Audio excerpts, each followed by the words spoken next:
under federal law, marijuana is a Schedule I narcotic, controlled substance, and hallucinogenic. It is illegal under federal law. And that whether it should be or not is not my decision. Okay. If they made it legal tomorrow, that's their decision, not ours. The Obama administration has said that it will not actively pursue these cases in California. However, prosecution of criminal enterprises that unlawfully market and sell marijuana for profit continues to be an enforcement priority. To be sure, claims of compliance with state or local law may mask operations inconsistent with the terms, conditions, or purposes of these state laws. So the Obama administration, recognizing that it is still illegal under federal law, has said, however, we will not waste our federal enforcement dollars on these matters that are consistent with state law. However, the state, if someone is acting within state law, we're not going to pursue them. But the Obama administration clearly recognizes that the sale of marijuana in California is not lawful. So they will be pursuing those cases engaged in sale. Now, when the Compassionate Use Act was passed under a proposition in 1996, it clearly said that this measure will probably have no significant fiscal impact on state and local governments, meaning they didn't anticipate sales and therefore no tax revenue. The actual folks in favor of Proposition 215 said, recognizing federal law controlled, this proposition allows patients to cultivate their own marijuana simply because federal laws prevent the sale of marijuana and a state initiative cannot overrule those laws. So therefore, because we're in a federal system and marijuana is illegal federally, the state can't overrule the federal law, which means the local government can't overrule federal law. So today, But let me, at this point in our dialogue, what I'd like you to remind us, there's something called states' rights. Correct. And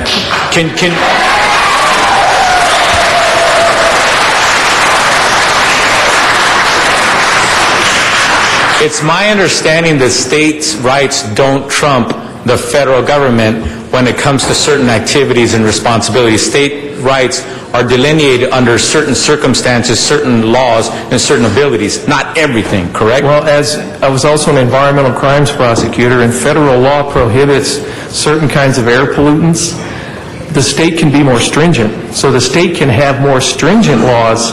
Therefore, we could have more stringent marijuana laws if we wanted to. We can't go the other way. We can't be less stringent. That's what state rights means. Okay. So the fact of the matter is, whether the state of California or the voters who voted for this initiative in 1996 and subsequent to that voted to pass an additional initiative in 2003, regardless of that, there still is a responsibility of the state and all local governments within that state to follow the law, correct? Well, in 2003, it was not an initiative. The Medical Marijuana Program Act was a piece of legislation that attempted to clarify the Compassionate Use Act of 1996.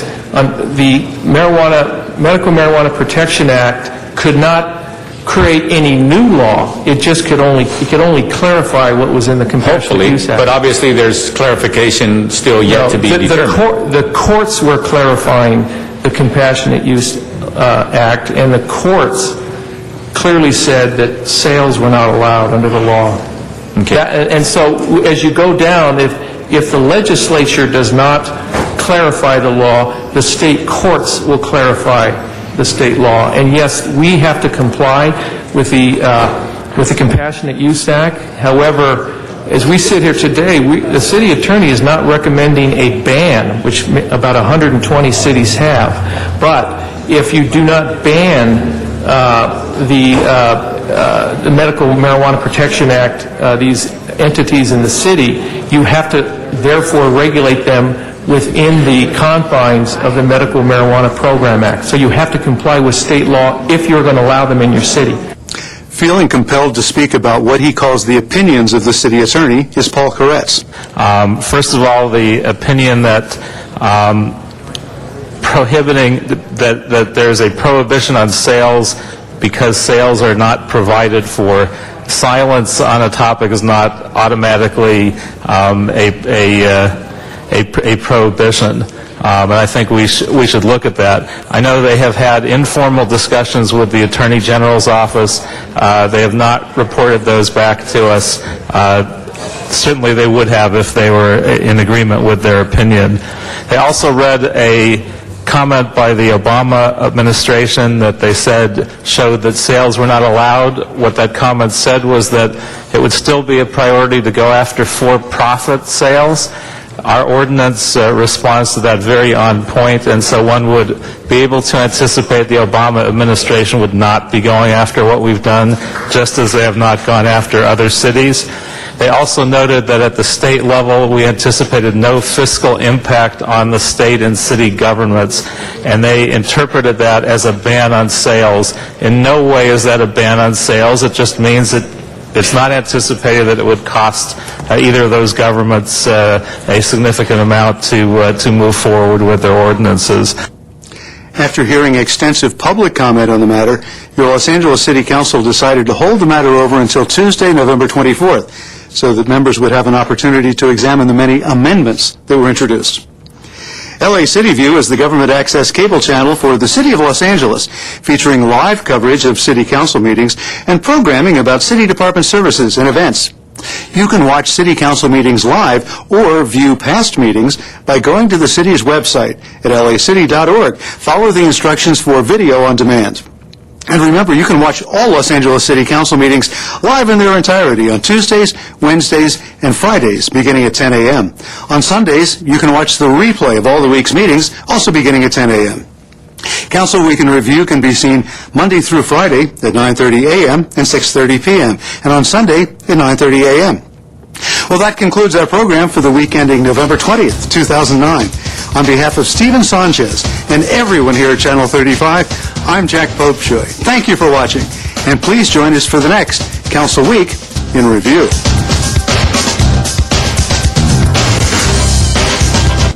In the aftermath of a disaster, you may not be able to rely on your knowledge of your home. You might also not be able to rely on your guide dog. The dog may be injured, frightened, confused, panicky, and/or disoriented. Be prepared to calm your dog and to keep it confined and securely leashed and/or harnessed. If you use a cane, remember to keep it readily available to assist you around hazards and obstacles. Keep a spare by your bed and at all exit doors, as well as a spare leash for the dog. Ensure that your guide dog is microchipped and that their license and identification tag have current contact information. Guide dogs can accompany you to an emergency shelter. Just as you need to prepare an emergency kit for yourself, you need to have one for your dog. Ensure you have enough water, food, any medications they may require, and a first aid kit. A blanket, a rug, and favorite toy may help calm them as well. Keep your veterinarian's name and number in the kit. Vaccination records may be required at the shelter. Only you know what can prepare and assist you and your family during a disaster. Are you prepared? For additional information, please contact the Department on Disability or the Emergency Management Department by calling the numbers on the screen or by dialing 311.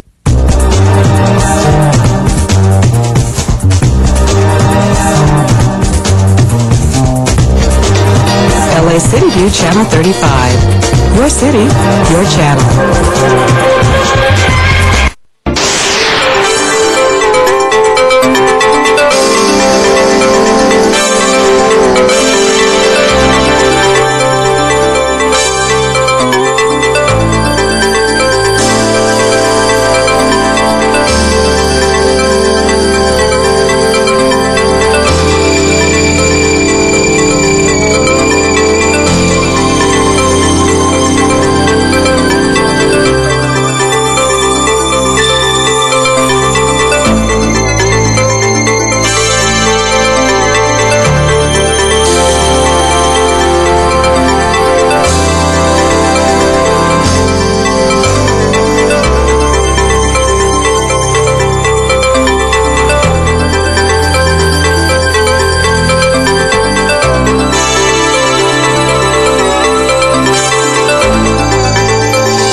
morning, ladies and gentlemen, and welcome to the City Council meeting for Wednesday, November 25th, the day before Thanksgiving.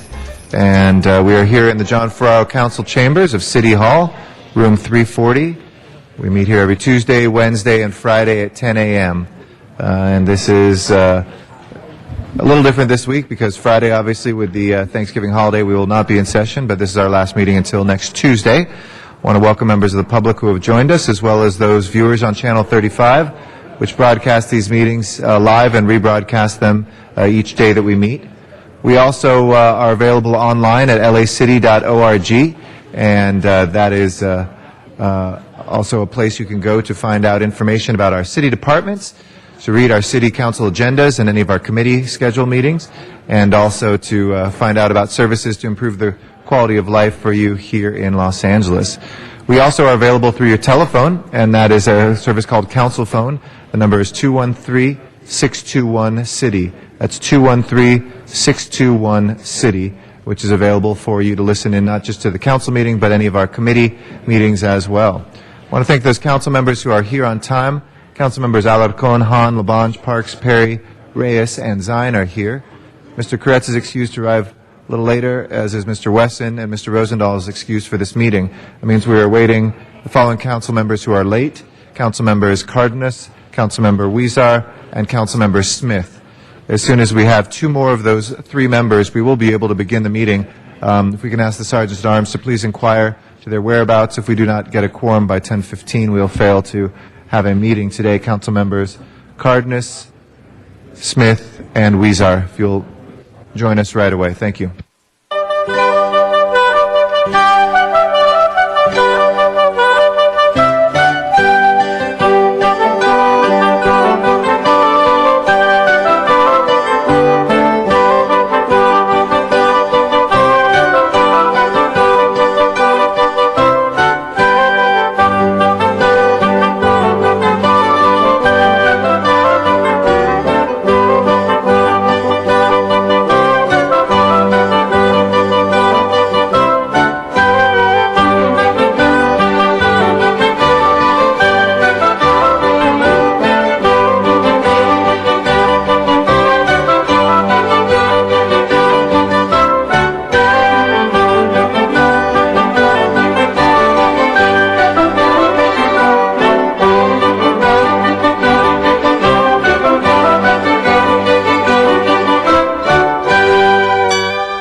We have quorum. If you can please call the roll.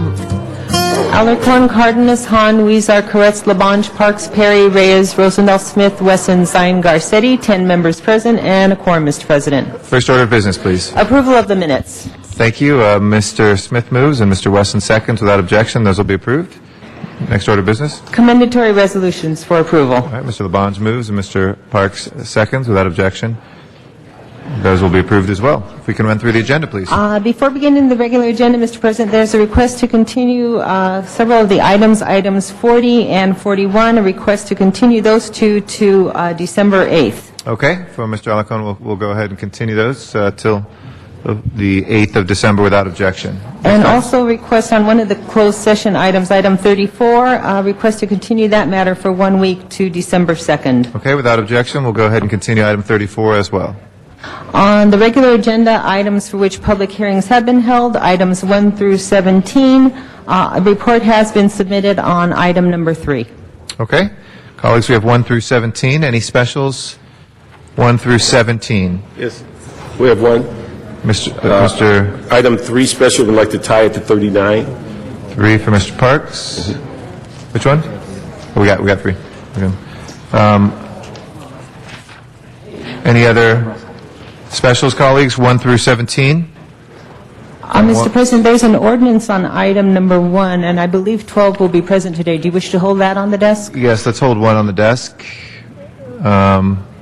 That leaves us with 2 and 4 through 17. If there's no other specials, colleagues, let's go ahead and please on the balance. Open the roll, close the roll, and tabulate the vote. 10 ayes. Those are approved. Mr. Smith? 12, 13, and 14 forthwith. Okay.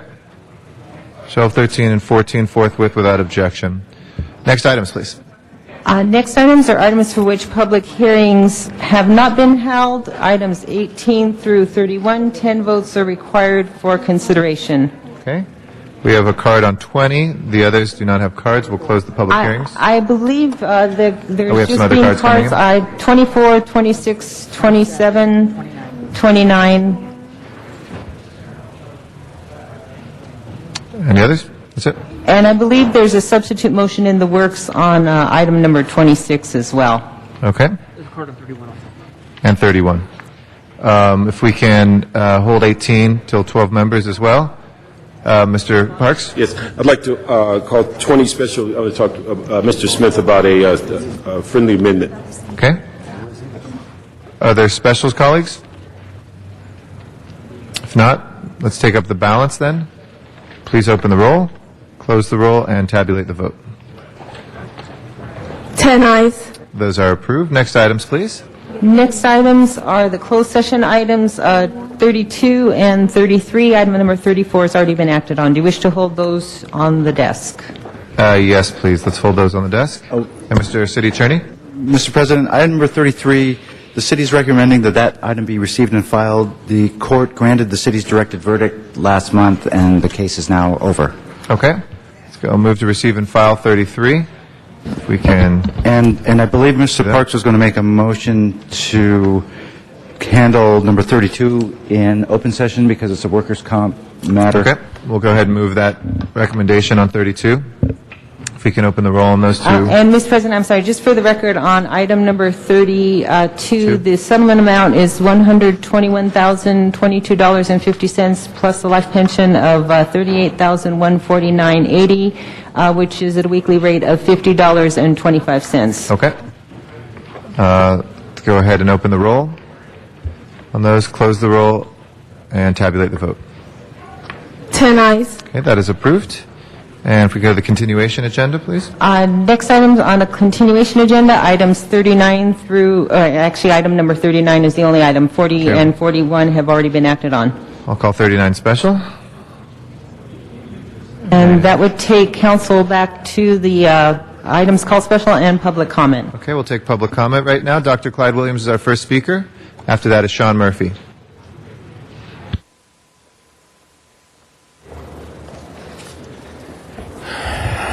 Dr. Clyde Williams, 4115 Barrett Road, El Sereno, Northeast LA. We're still trying to stop the 710. Why?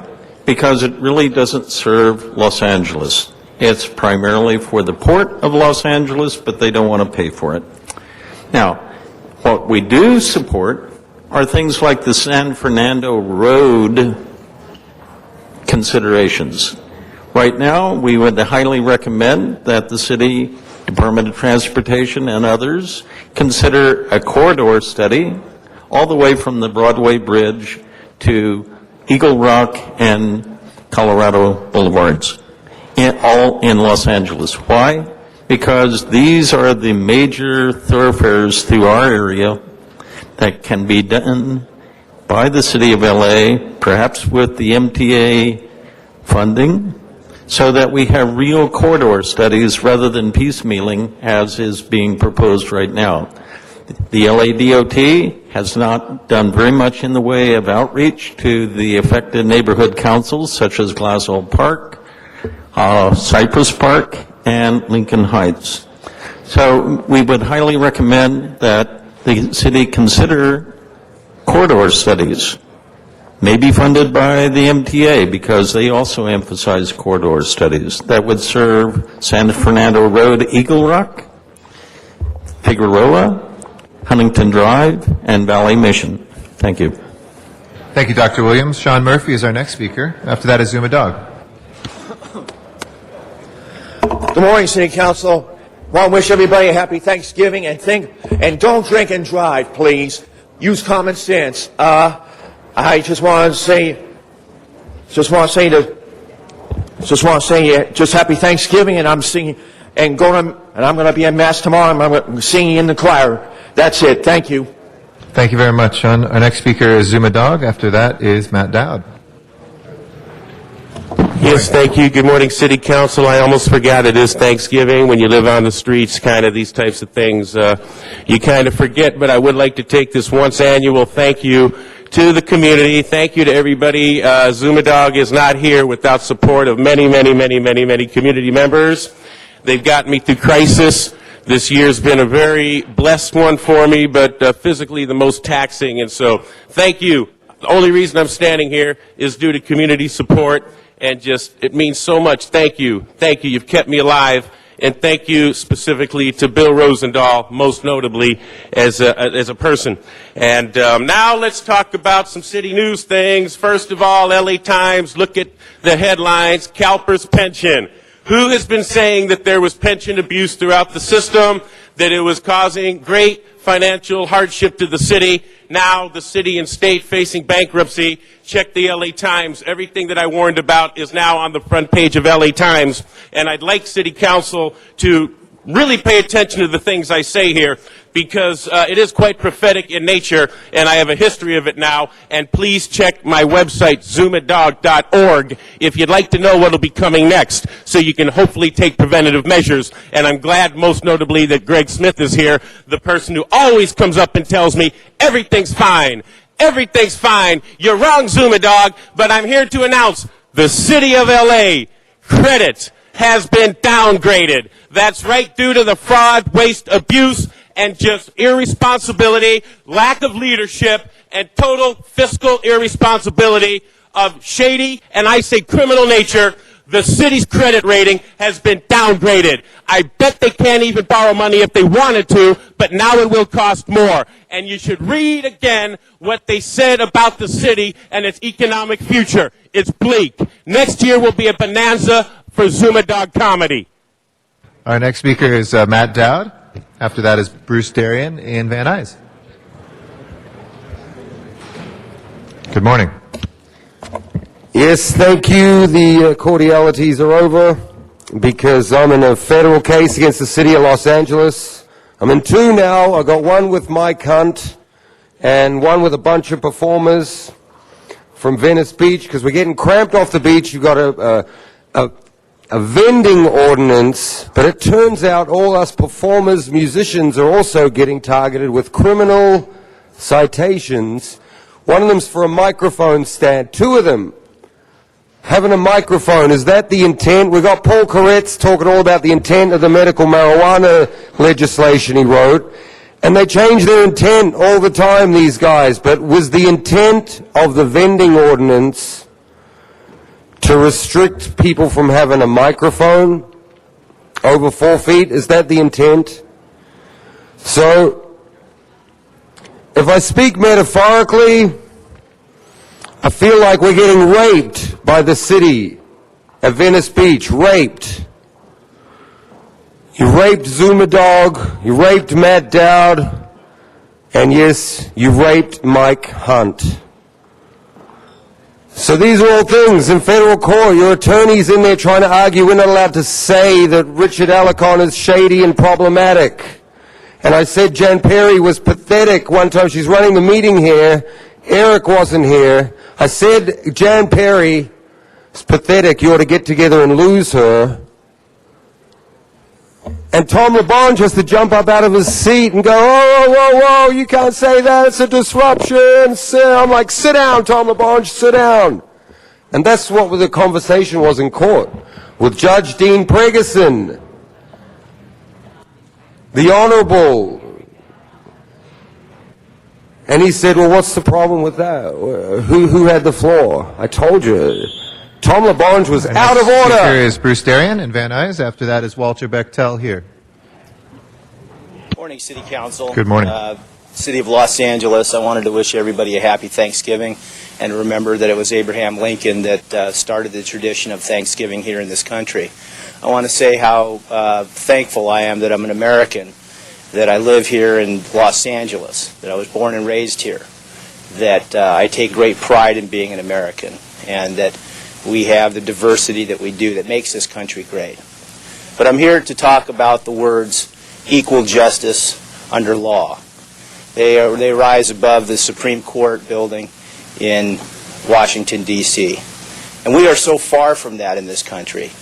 As African Americans had bared the burden of unequal justice under the law for centuries, and all of us that are not wealthy that bear the burden of unequal justice under the law.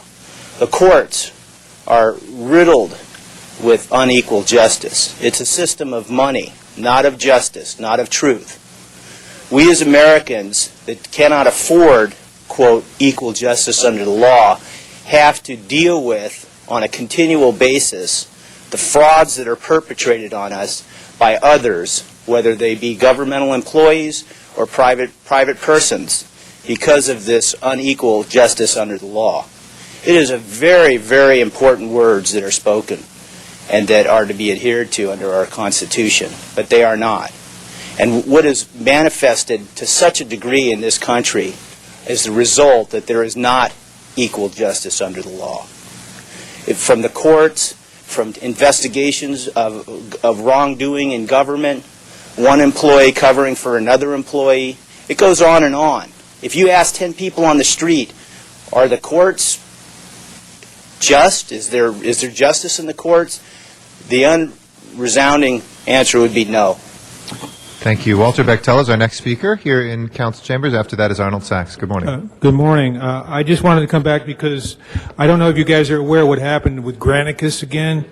Yesterday we came in, all the lights went out and everything, and it was supposed to be all tape recorded. I went back on the archives, and everything that we did was deleted except for 2 hours and something that all had to do with item number 10, the marijuana initiative. I just want to say, we thought that, the Granicus is out of Texas. I just don't understand why you people can't hire a steno from L.A.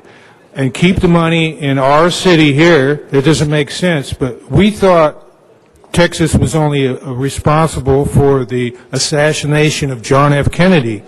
We thought they were only responsible for eliminating Hush Puppy shoes.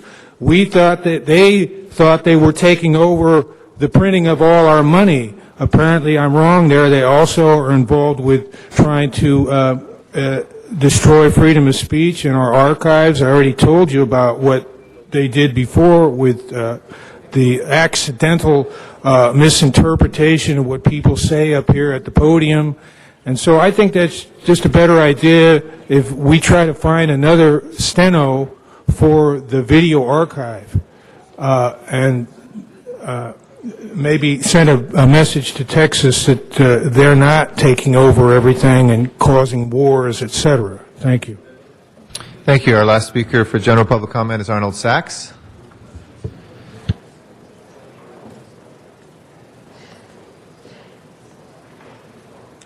Good morning, council members. Arnold Sachs. I did want to maintain my discussion regarding the council's perceived actions or lack of actions regarding their decline versus cable television.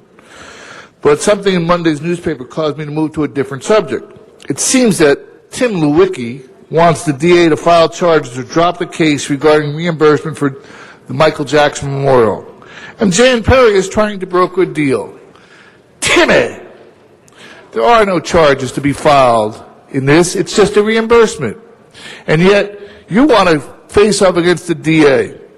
You were crying in front of the city council like a little baby who dropped his nippy bottle regarding your lack of permits for your signage.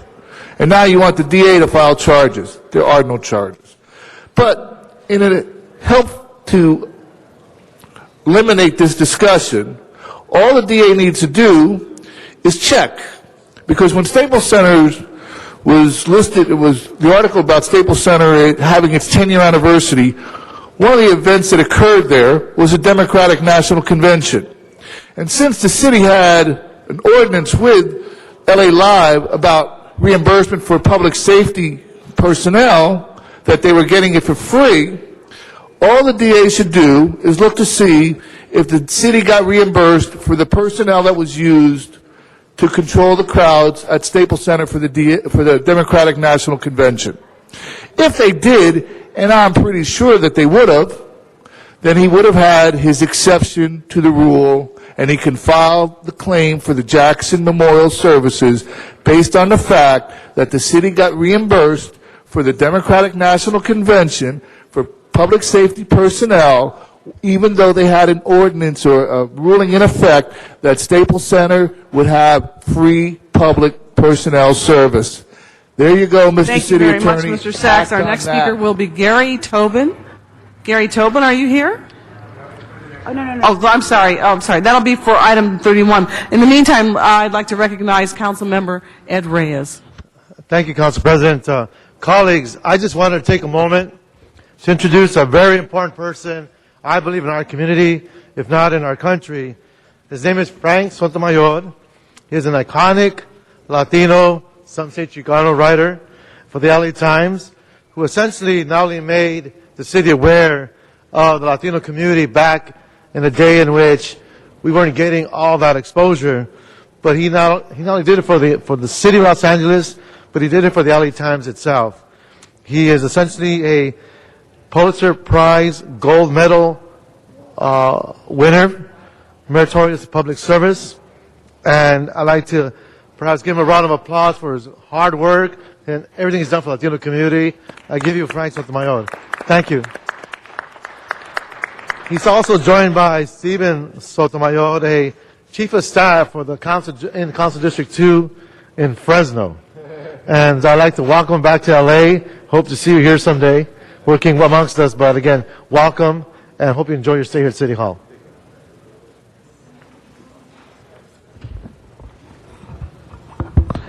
Mr. Garcetti. Thank you. If I could reconsider item 31 from yesterday's council agenda, please. Can you open the roll on reconsideration? And Madam President, just for the record, it's council file number 092722. All right. Open the roll on that. Close the roll. Tabulate the vote. 12 ayes. All right, Mr. Garcetti, the item Thank you. before First, us. I'd like to move an amendment on paragraph 4. If we could make that, I therefore move that the CLA and CAO, in conjunction with the city attorney and various stakeholder groups that have given us input on this, report back to the Budget and Finance Committee. I'll give you that, Madam Clerk, in writing as well. Colleagues, we actually passed this yesterday, but in the smoke of yesterday's conversation, we didn't have the opportunity to pause and to actually look at it. And I wanted to bring before you, so you knew what we had done, folks who have been an integral part of this idea, to create a unit somewhere in this city of impartial economists that would look at the impact of policy that we have proposed, whether it's tax structures, regulatory environments, individual development, those sorts of things that could have an impartial economic eye of 2 economists plus their staff here in the city of Los Angeles. So it's to create an office of economic analysis or an economic development, and we have a tremendous coalition behind this from the business community. And I will save the bulk of my remarks till afterwards, but I'd like to ask Gary Tobin, who is the Executive Director, President, CEO of our chamber, Los Angeles Chamber here, to talk to you all about the importance of this, because this step today will result in a report coming back We have to identify the resources to do this, but I do believe it's critical that we do find the resources to do this. San Francisco has adopted something similarly by a vote of the people, and I think Los Angeles we can get up and running even more quickly. So with that, I'd like to hand it over to Gary, and I'll hold the bulk of my time for some concluding remarks. Thank you, Council President Garcetti, and thank you, Councilmember Smith, for being the second of this motion. As I think all of you know, we've lost 1/3 jobs in Los Angeles County over the last year. And we know that job creation is #1 in our city. We have been working with a number of other business organizations and, in fact, invited folks from San Francisco to come to Los Angeles to talk with us about their Office of Economic Analysis. And what it has done in their city is brought some additional information to the table for the supervisors of San Francisco to consider when they discussed various motions that had an impact on the economy of their city and their county. We would like to urge you to do the same thing. The motion outlines the process that would be underway with the chief legislative analyst and the chief administrative officer, along with the city attorney and other stakeholders, which we would enjoy being a part of, to come back to you within 60 days on a proposal for this office. We believe that you will find the information prepared by these nonpartisan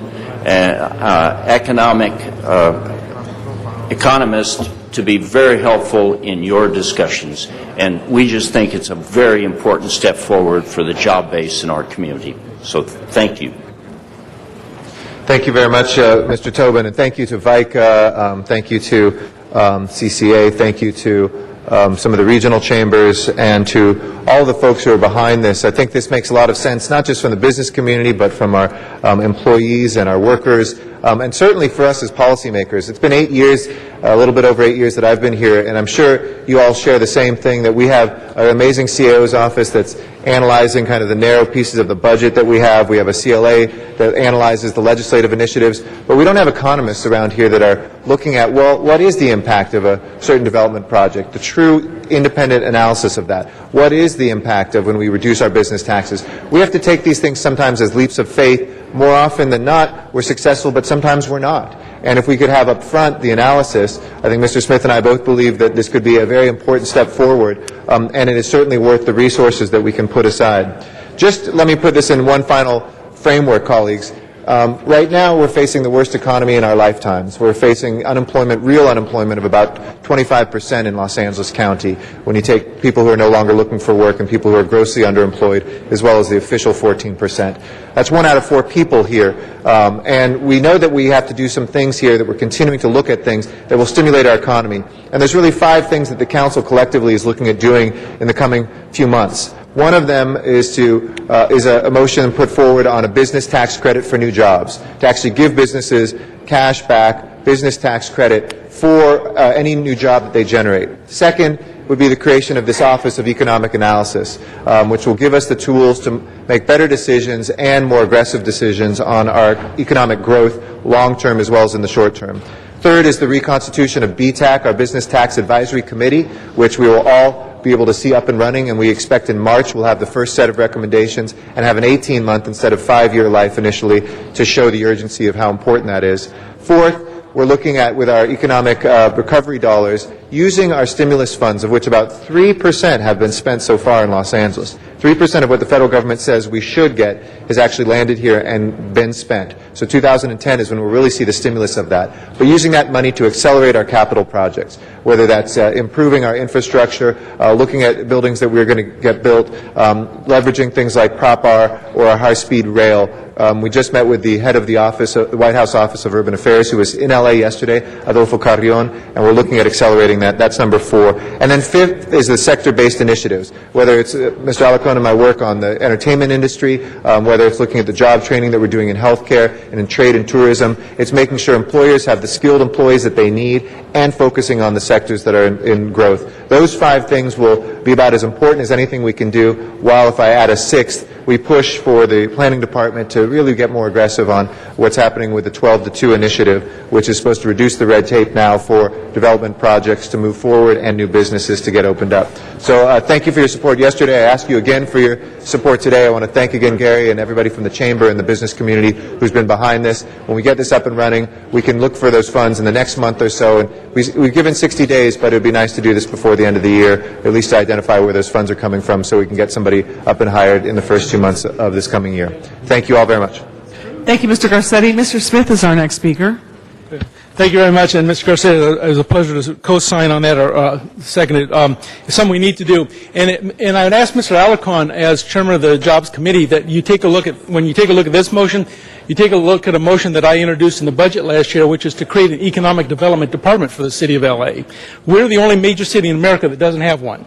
We were in San Antonio last week, the 10th largest city in the nation. They have an international development department as well as an economic development department, and they go out and recruit internationally to bring business to San Antonio, and we don't do anything like that, and we're the second biggest city in America. So I'd ask that you look at that motion and tie those together, because I think they work very well together in creating a real economic development tool that gets jobs in L.A., because for decades and decades and decades we've been arrogant enough to think, because we're the second biggest city, we control the Pacific Rim, that people will just come here because we are what we are. Well, that's not the way the rules play anymore, and it's time to think internationally and globally how we go out and recruit business, how we keep business, and how we grow as a city and solve the problem that the Chamber has well laid out, and that is that we are losing jobs. And it's not just this economy. As you know too well, we've been losing jobs for decades. For the last 3 decades, we've lost 50,000 jobs before the economic collapse of last year. So we need to be doing it bigger and better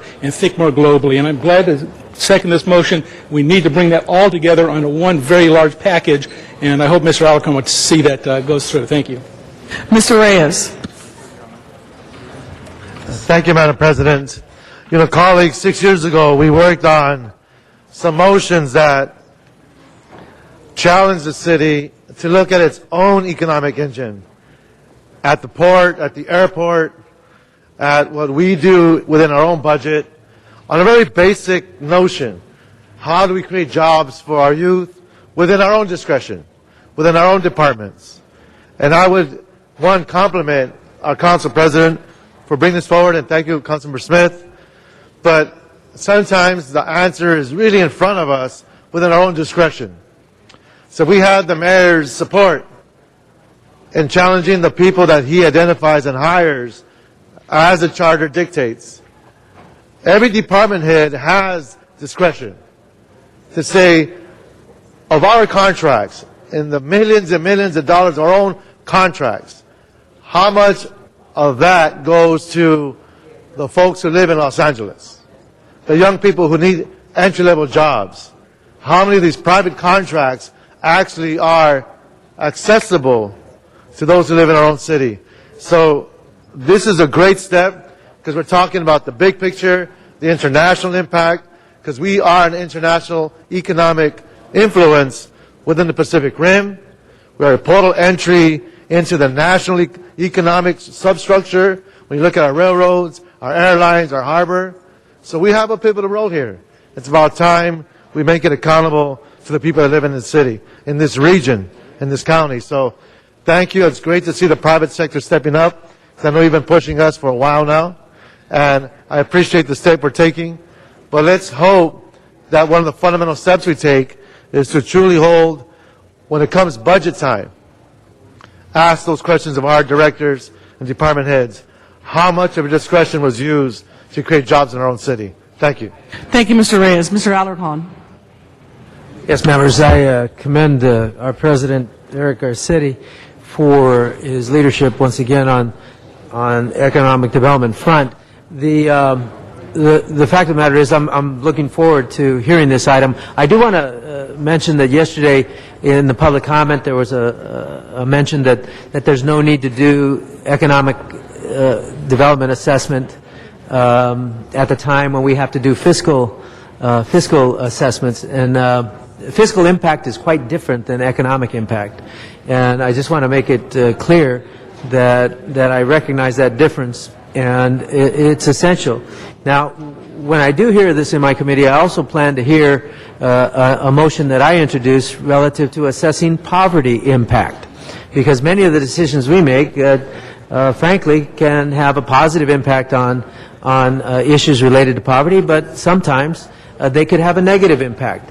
And so I actually think at the same time we're looking at economic impact, we got to look at poverty impact. And so I'm looking forward to hearing both items in my committee at the same time and trying to see if we can merge them together to have a better information, to have better information before the council when we make the critical policy decisions that we make, and so that we better understand the potential impacts.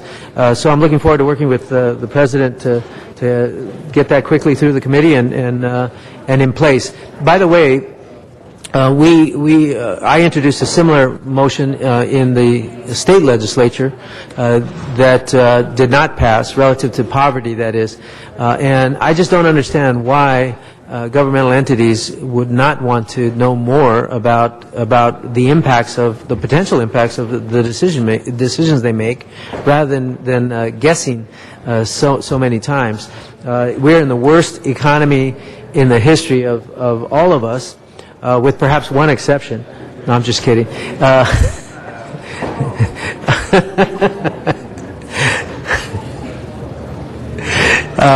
But I couldn't resist. I'm sorry, Madam President.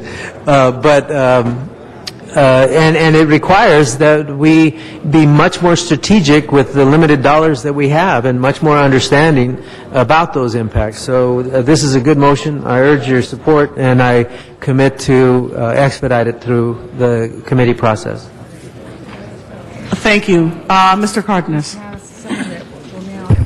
Thank you. I know this is sounds like a pretty mundane matter to most people, perhaps watching this deliberation here, but I think it's something that really does require us to take note of the fact that this is about us having proper information. This is about being well-informed elected officials. And it's this kind of information that is much, much more valuable than just people saying, well, this is what I think, therefore I'm going to act based on what I think is going on, or what I think the implications are going to be of these policy decisions. With all due respect, we might as well be some kind of commentator on television if that's the way we're going to act as a body or as individual elected officials. It's not about just saying, well, this sounds logical, therefore we'll do this. It's about us being able to use the resources that are available to us to be able to look into issues and then make tough and informed decisions. And to me, without taking these kinds of steps and be well informed, it's just like somebody say, why do I want to go to the doctor? I know I'm sick. All he's going to say is, you're sick. The fact of the matter is, it's not just about recognizing the fact that we have issues, that we are in an economic situation that we haven't seen in probably 5 or 6 decades. The fact of the matter is we have to be honest with each other and understand, how do we best remedy our way through this? How do we make good informed decisions so that we can make sure that tomorrow, literally tomorrow, is better than it was today? That we can pull out of this with good informed decision making and making good decisions and making tough decisions. Yes, the economy today is very bad. Yes, it's going to change. But if we just wait around and watch it change instead of trying to be a positive part of that change, then I think we're going to be delinquent in our responsibilities. So to me, even though this might sound like a mundane matter, we're not talking about a specific speed bump on a street that one particular community cares about. We're not talking about a particular matter that one particular community in Los Angeles cares about. This is, in fact, a global issue that we all are concerned about, and we all know that we want to be corrected and addressed, yet it takes this kind of information for us to make good, informed public policy decisions. So this might seem a little mundane, it might seem a little too broad for people to want to get their arms around, but that's why we should always take advantage of the fact that we have the resources available and we need to invest in good information so we can make good, informed policy decisions as a body. So once again, thank you very much, Councilmember Garcetti, for making sure that we have this dialogue today. Thank you. Thank you, Mr. Labange. Thank you very much. Does anyone from any city department consider these chairs and give me a little explanation? Avak, is Avak here? Might be some behind you. The CAO, just by way of background, if I may, Mr. Labange, I'm looking at I think the CAO is probably the most objective place to put some economic analysis as we look at exploring it, but I know the CAO is just behind you, engrossed in another conversation on an upcoming matter, but he could probably... Well, I just say, here's the thing, ladies and gentlemen. We have a situation that's a dark cloud on the horizon, so we have to be as creative as possible to put as much sunlight in order to be successful. But to not be able to think about alternatives and to be able to create or not to be able to go forward, I think if you put everything on the line, then you could start from scratch in a way. I was thinking today as I go through the district, which I had a great sprint this morning from Fairfax to Griffith Park through Silver Lake and Hollywood. You know, how are we going to rethink local government? What is the CEO's office doing right now to rethink local government based on the crisis that all levels of government and American society and the world is facing? If you could hold my time, Madam Clerk. Thank you. Is the question, what are we doing in relation to reforming our local government? Well, I believe, if I correctly on this issue here, because it's not spread out there, this issue is related to you can't go forward with concepts and ideas. To create an office of economic analysis, so you'd have a couple economists that would work just for us. So whatever idea we'd have, whether it was on a business tax initiative, whether it was on reducing red tape. Where's the office going to be? Well, that's part of what the motion is, asking a report to come back. Personally, I think the best place it should be is in the CEO's office. We don't want it to be necessarily, and then I think if there's an Office of Economic Development, that's not a bad place to put it as well, or department.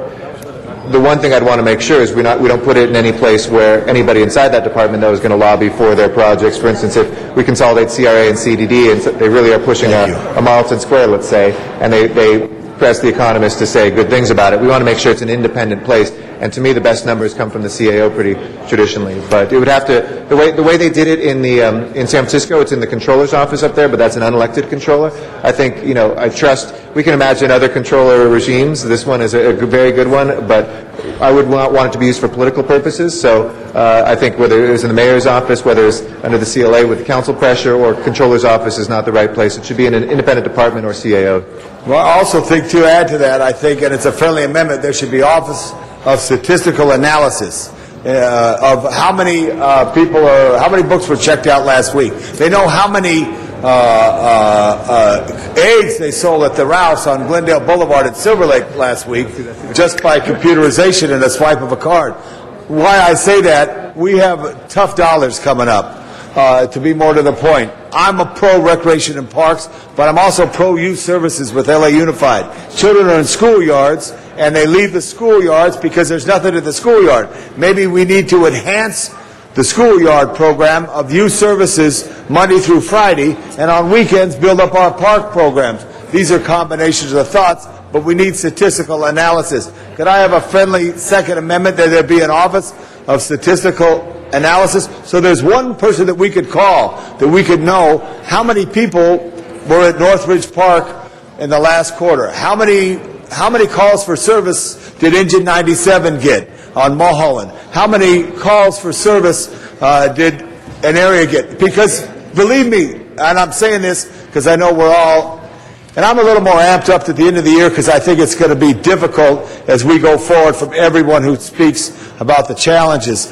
But saying that, we have to have information, to have the knowledge, to have the power to do the right thing, whatever it is. And what happens now when this crisis that we're going through, sometimes a bureaucracy hides that information or plays a game. We got to lay it out what the people want.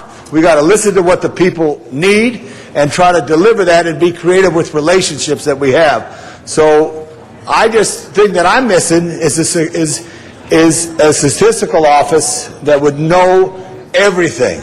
And then also, I'd want someone who knows all of our assets, everything. When I first started here 35 years ago, there was an infrastructure of people who kind of had that. But because of all the shuffling, there isn't that. So I took... May I suggest, Mr. Labange? Yes. We discussed the financial status report for the mid-year, and we're looking at our internal operations, that may be a great place to put this. This is really about the city's impact on the private sector. So what does our impact have on the private marketplace of our policies? So thank you for correcting me again. I always try to read this up on that. But Mr. CEO, thank you for hearing what I'm saying. I think you understand what I'm saying. Coming up next. So thank you, Madam President. Okay.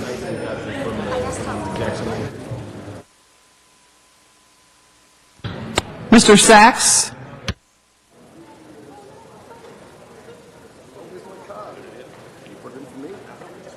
This matter was heard yesterday. Yes, thank you very much. Very quickly, I'd also like to know that you include in this a report on litigation, that what the economic development will push forward may be reduced by litigation that the city has to fight through. I believe there was a story in the LA Times regarding the fact that the city spent over half a million dollars on litigation this past year.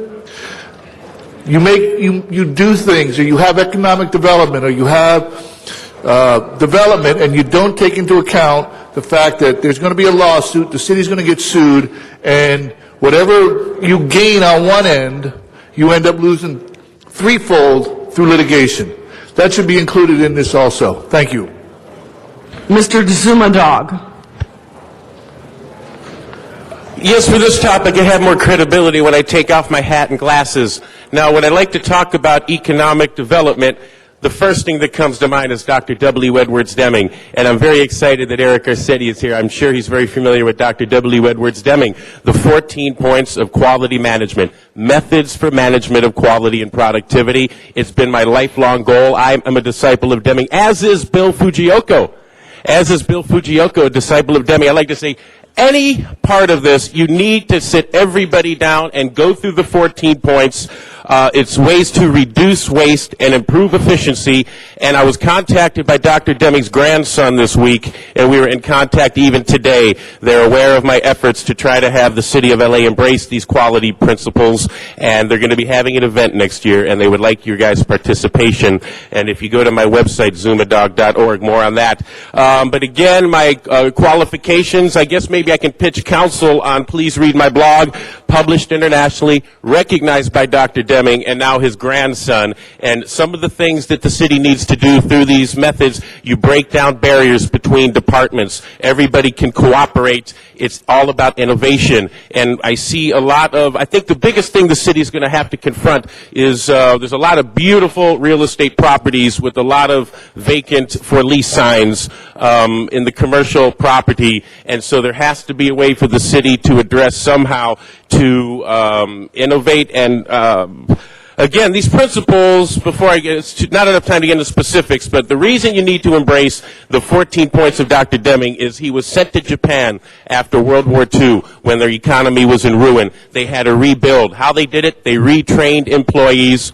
They helped management break down barriers between departments, and we need to retrain police, all city workers. That could be a way that we can create jobs, by retraining and re-educating. Thank you very much. Thank you. Mr. Matthew Dowd. Yeah, thank you. I'll just take 1 minute on this. And let me say, we were driving down the Miracle Mile through Wilshire Boulevard this morning, and the comment was made, how come the dumbest council member gets the nicest district? And someone ought to explain to Tom LaBonge these items before we get to them. You know, we're talking about the city's response to economic factors that exist in the world and the globe, and the business that we do everywhere. And maybe you ought to start listening to Zumadog. And all you have to do is employ him. We said it a couple of years ago. Just employ him and run the pension commissioners by him and let him check him out. Run these things and get the opinion. It's probably a lot cheaper than the way you do it right now. And the guy, if one thing he's good at, look, see, if you switched positions with Zumadog's situations and went out on the street and tried to live like him, wow, where would you be? You'd be begging us. Please open the roll on this item. Close the roll. Tabulate the vote. 13 ayes. Mr. Garcetti has requested that this item Send go that forthwith. as well. Yeah, if we can send that forthwith. And can we take the financial status report one out of order next? There's no objection. There's been a request to do Sorry? the ordinances while Oh, yeah, we sure, have sure, after the ordinances. Yeah, All after right. any housekeeping Okay. pieces, sure. And that's items 1 and 18. Items 1 and 18 are before us now. And there's no cards on that, no speakers in the queue. So if you would open the roll on both items, Madam Clerk, and then close the roll, and tabulate the vote. 13 ayes. Item 39 is FSR. Okay, let's go to item 39 now. There is a card on item 39. It's already had a public hearing on it. So if there's someone, a member who wishes to reopen the public hearing, we'll go straight to speakers. All right. Mr. Garcetti? Madam President, no, I think we should hear this presentation first. Colleagues, everything that you're doing right now, everything that we do, this is probably the most, and I know that we do these regularly, and Mr. Parks usually stands up and says it's financial status report, and if you've already been in the committee, it's a time to check out, and for the rest of us, it gets very dense very quickly, and we sometimes aren't paying attention to all the details. There's no more important presentation for this quarter than what we have before us. Let me frame a couple things about this by way of background. We heard the news yesterday that one of the two bond rating agencies, or one of the three, downgraded us to where we kind of started, for many of us, journey about 8 years ago. A place which was in the top half, for sure, of big cities, and still well thought of, but we had worked very hard to go even above and beyond that to have what was recognized as the highest bond rating of any big city in America by a lot of the work that this council and all of you have done.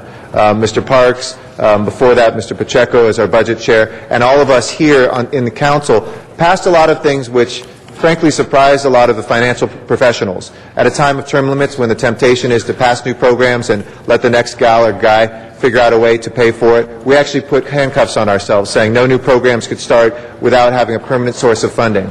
We looked at infrastructure. We looked at places like California that weren't putting money away in a rainy day fund, and we strengthened our reserve fund, one of the strongest anywhere in the country. And today we sit on $150 million, of which a big part of that, obviously is giving us the ability to stay fluid this year in very difficult economic times. Contrary to what was said, the downgrading actually gave this body and the city a compliment, saying that the work that we have done so far has been quite good in reducing the deficit. But I think I said when we first started talking about the labor contracts here that this was going to be a multi-step dance. The first step was going to be the hardest, which is when we were going to our friends in labor and saying we need to have greater concessions, we need to think about ways of doing this together, and where we didn't have partners to do the hard work of actually implementing things like furloughs, which are not popular, which are not easy to do, which we're doing in our own staffs and other things, but those are the right things to do to not overspend what we have. Well, that was the good news in analysis, is that we've actually been making the hard decisions. The bad news was they said the reason why we're in a bad situation is the economy. And guess what? The economy, as you read about today, is not a robust one. While we might have some fundamentals, as the President said, that are strong, those fundamentals are going to come back quite slowly. And I think what you'll see here today is the growing gap between the increase in our revenues, which will happen, but it will be a small increase, over the increase in our set costs. Now is the time for us to take the second step. Now, as opposed to what happened this year, when we waited too long, when we didn't have our union agreements in place, and we were into the fiscal year before we started saving money. We have to be able to do that and to have the courage to do that.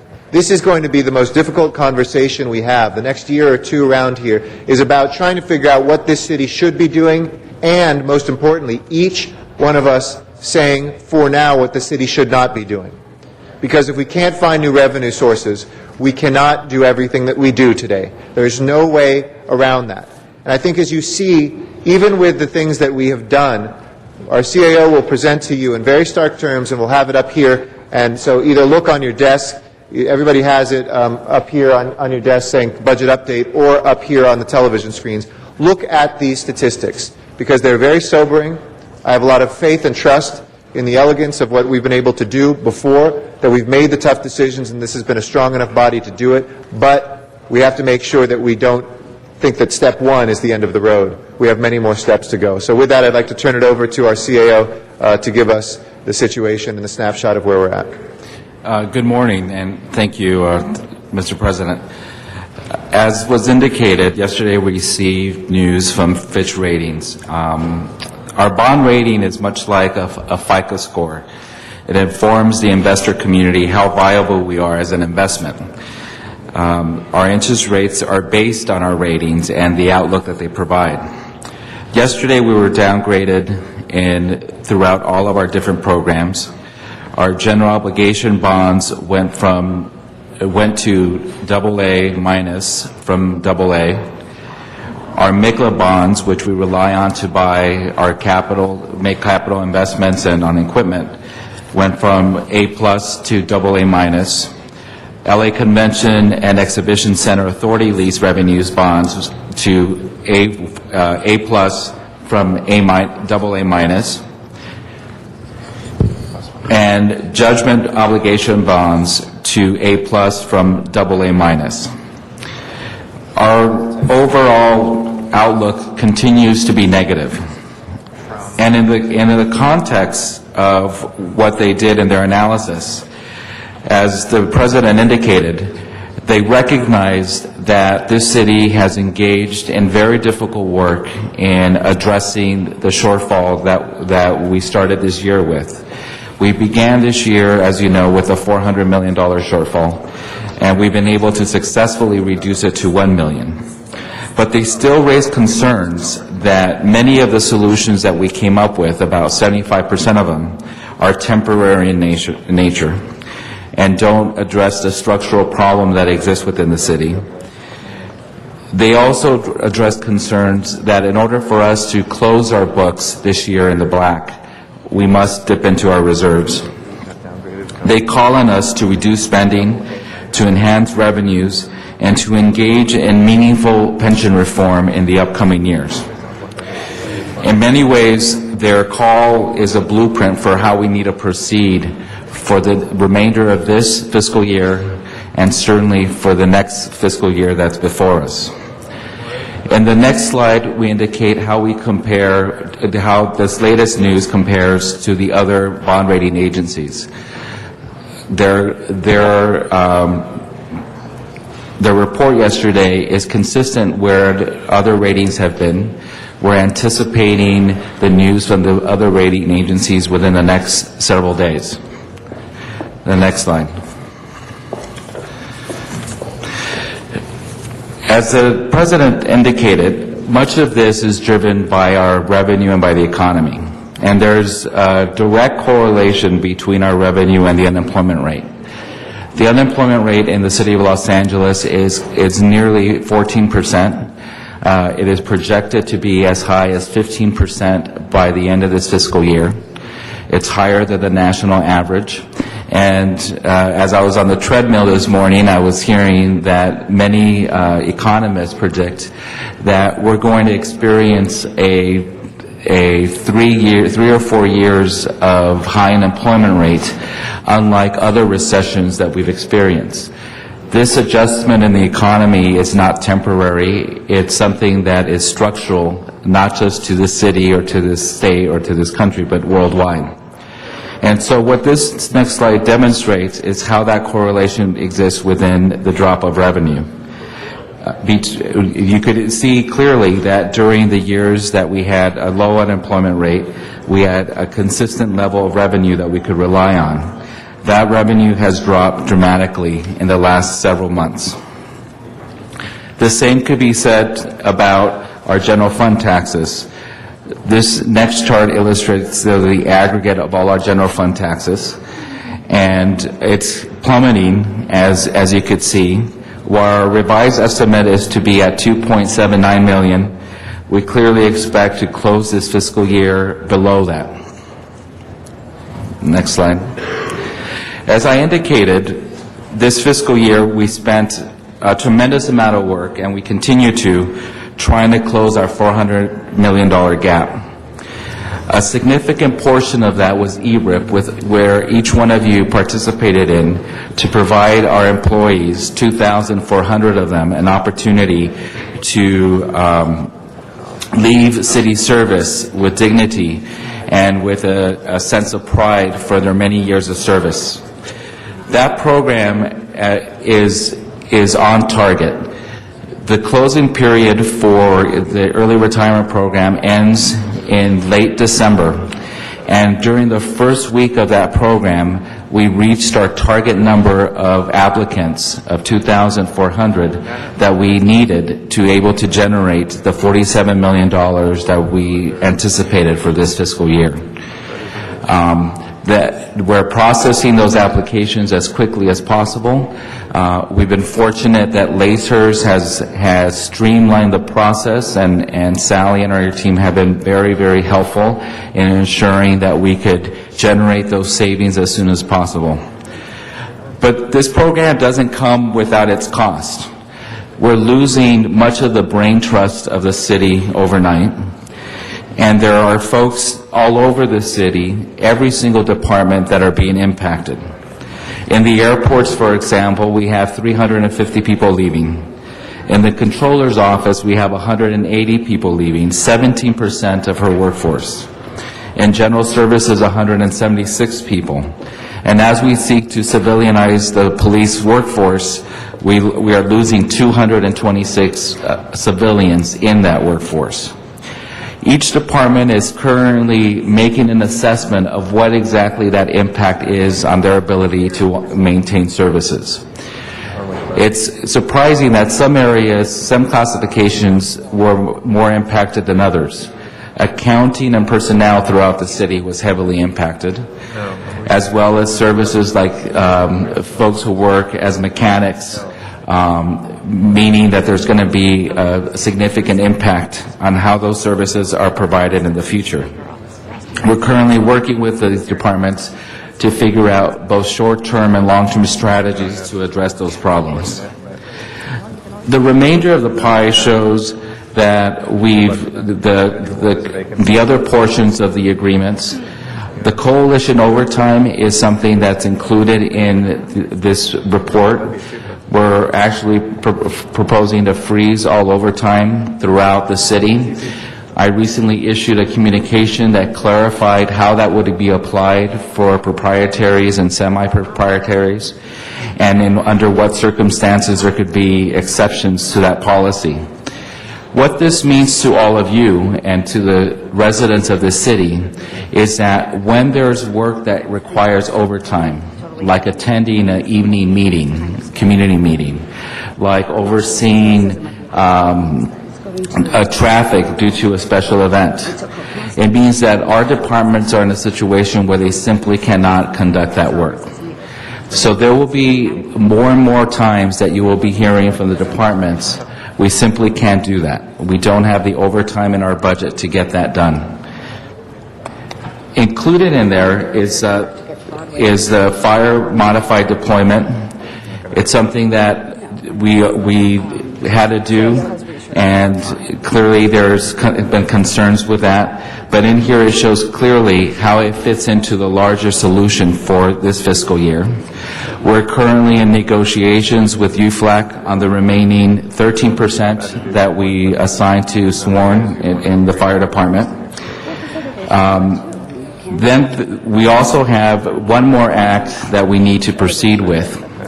There's $9 million that we put aside for additional curtailments.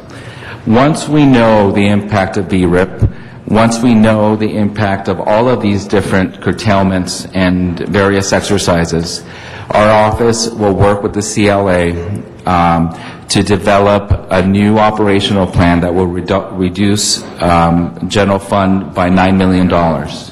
It means that you will be seeing recommendations that involve additional paying and additional curtailments to our city family. In order to close out this year in the black, we must dip into the reserve. And that is not something that should be taken lightly. The reserve is meant to be the rainy day fund, and clearly it's raining outside, but next year it's going to be pouring even more. So what we need to do is ensure that we replenish that reserve as soon as possible, and part of the action that you're being asked to do today does that.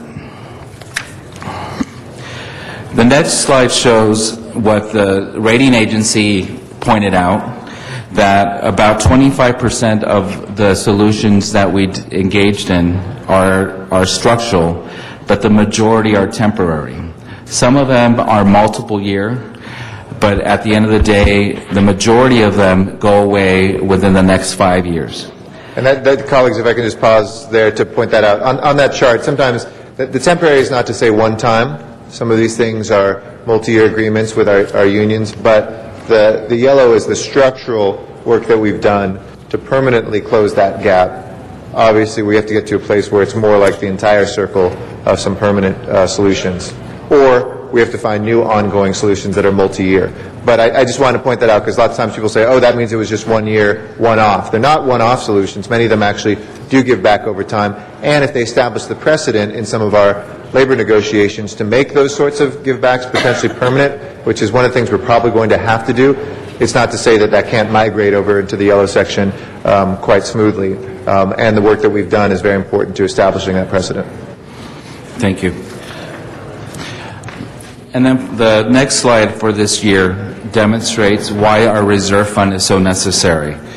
Before you is a recommendation to move the SPRF into the reserve to help us close this year's gap. That if once we complete that work and finish the work on the fire hydrant and the shifting of the general fund dollars that were committed to the reserve, our reserve fund will be well over $250 million. But soon after that, because of the remaining deficit that we have, by the time we close out this year's books, it will be reduced to over $150 million. We need part of our strategy for next year and for the upcoming years is to reserve that, to protect that reserve fund, to build on it, because again, it's one of the critical areas that our rating agencies look at in determining what our bond ratings are, and it's also intended to help us during times of emergency. So what does next year's budget look like? Well, we started our projections with a deficit of $120 million for next year. That is an enormous number. But as a result of $120 million deficit, 820, I'm sorry. But as a result of the work that all of us have done, the ERIP, the elements of the coalition deal, and our work with PPL, the fire modified deployment, and other targeted curtailments, as well as the smoothing that has been recently determined by lasers, we've been able to reduce that deficit by half. Our concern is that the other half is where it becomes very difficult. As the President indicated, most of our agreements with our labor partners have been concluded. And so the remainder of that $408 million results in identifying new revenues, but more than that, in identifying areas to engage in curtailments throughout the city. Our next 5 years, if we continue on this track, look especially daunting. For next year, as is it indicated, it's 408, but the following year it jumps up to 725, all the way up to the year 2013-14 to well over $1 billion.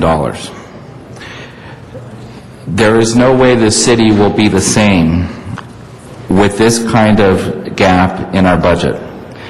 And there's no way we're going to be able to change and reduce that gap without restructuring the way we are organized and engaging in a different business model for the future. The next slide indicates what the major drivers are for that deficit. And as you can indicate, the purple color, our pension system, is one of the greatest drivers. it's also the one that is the most vulnerable to the economy. During good years, when our returns are high, that number will be small, that percentage would be smaller. But during bad years, as we've indicated, that percentage increases. So as part of any solution for the future, as indicated by the Fitch rating report, there has to be meaningful pension reform. And so we anticipate bringing to your council for next calendar year recommendations on addressing our pension issue so that we make a dent at this particular area. I was recently in Chicago, invited by my counterpart, who brought in folks from throughout the country of all major cities. My counterparts from San Diego, San Antonio, Minneapolis, Atlanta, and several other major cities from throughout the country. And we all had a very similar story to tell about the state of local government, the state of cities throughout the country. And the one most common element that we had was our issue of pensions. And so we talked about engaging in not only local strategies, but looking at possible national strategies to help salvage the public pension system throughout this country. And we'll continue to work on that. So what does the next several months look like? We've included in the next slide sort of a calendar. All of you are more familiar with it than I am because this will be my first budget in the city. But one of the things that we intend to do differently with the support of the mayor is that we commit to bringing you, as the legislative body of this city, into the process much sooner than has been done in the past. As opposed to waiting till April when the budget is released to actually ask you for your opinion, we intend to work with the council president and the CLA to identify and present what are the major solutions and major initiatives that we intend to propose in the budget. As part of that, we will work with both the council president and the CLA to identify which committees these issues should be assigned so they could be a full discussion looking at both the pros and cons and the real service impact to the recommendations that we will be proposing. So by the time the budget comes out in April, there should be few surprises. It should be a document that this council has been engaged in, and it should reflect a consensus of both the mayor and the city council. Now, this doesn't mean that there won't be disagreements, and I'm sure there will be, and conflict is always a healthy thing because it brings about the best ideas from everyone. But what it does mean is that the majority of issues will hopefully be resolved so that we could begin the year with a budget, next fiscal year with a budget that is fully implemented. One of the troubling things of this fiscal year has been that we've been working on next year's budget at the same time we're trying to close out this year's budget. And there simply isn't the resources to do that effectively. And you limit your options and your ability to really look at systemic change. We're going to work very hard to try to make a change this year. So the kinds of things you should expect, and some of you may have already been approached and about concerns about what some of these things may mean. But essentially they mean that you will be presented with recommendations to consolidate departments, to consolidate functions. You'll be presented with recommendations to eliminate functions altogether and to eliminate certain departments.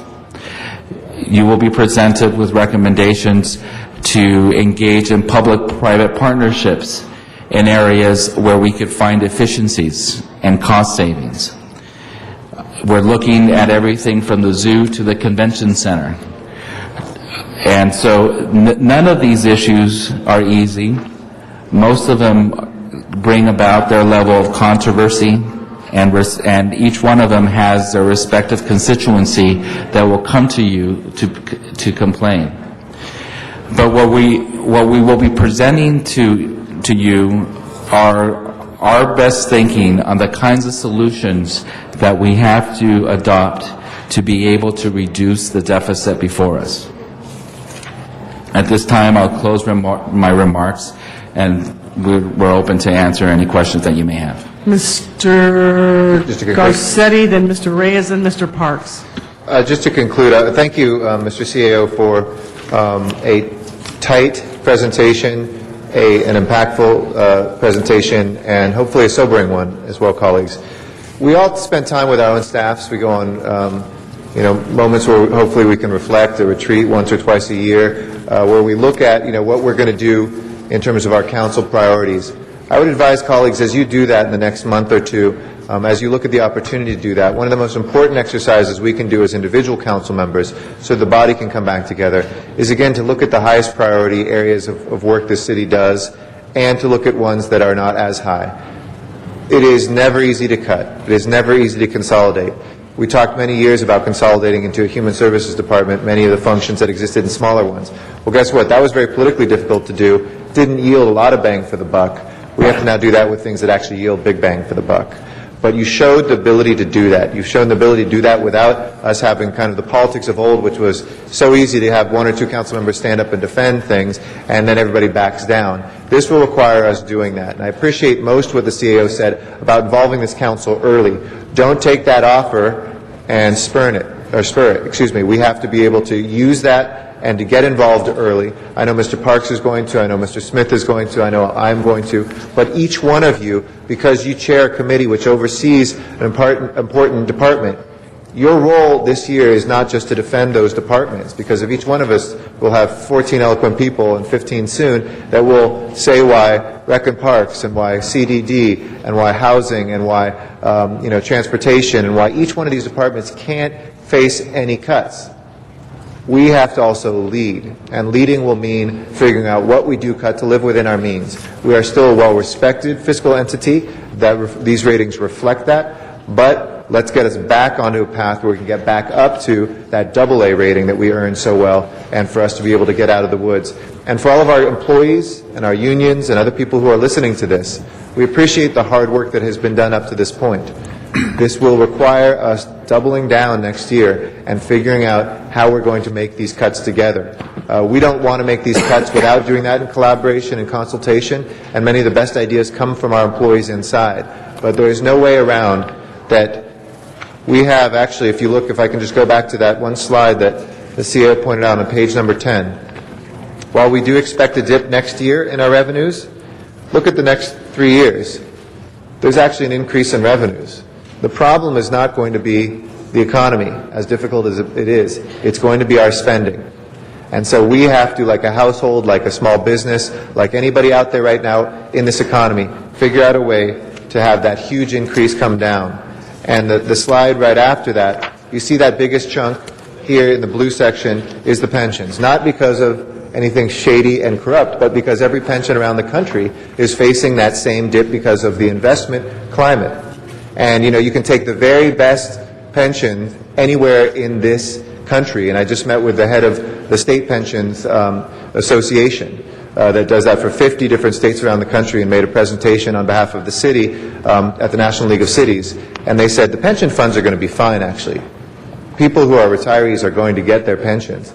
The difficult piece is the municipal or state budgets, because we're going to have to be the ones to ensure that, and we're legally on the hook to do that. If we can figure out ways together to do that, we can certainly be in a place where the current employees don't face the sort of deep cuts that is the only way to keep us solvent. So that is our goal. I look forward to this discussion, but please take some time with your own staffs to put everything else aside and to have that conversation so we can begin to come together. And maybe at the beginning of the year what we can do is come together as a council and have a budget day where we do talk about priorities. Not to put people on the record of saying you're against parks or you're against the zoo or you're against this and that, but to say our highest priorities are X, Y, and Z. That's what we protect, and we look at the CAO to make cuts and to come with us to propose cuts in the other areas as well. Mr. Reyes.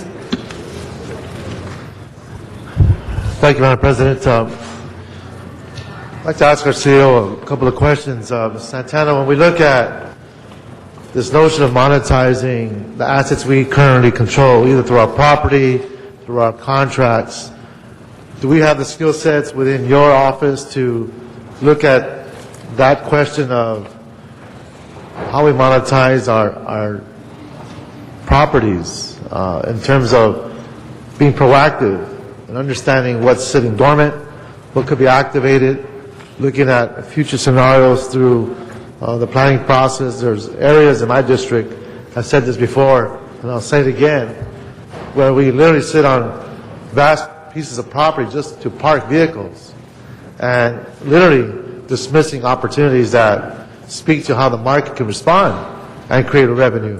Are we going to be in a position to assess those types of opportunities in a proactive way?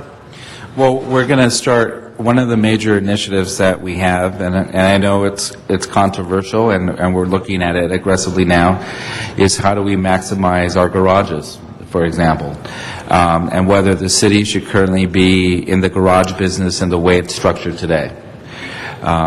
It's, you know, there, on one hand of the argument, there's folks who argue, well, they're an asset, they provide us an ongoing source of revenue, and they're something that you keep because it's something that you could count on.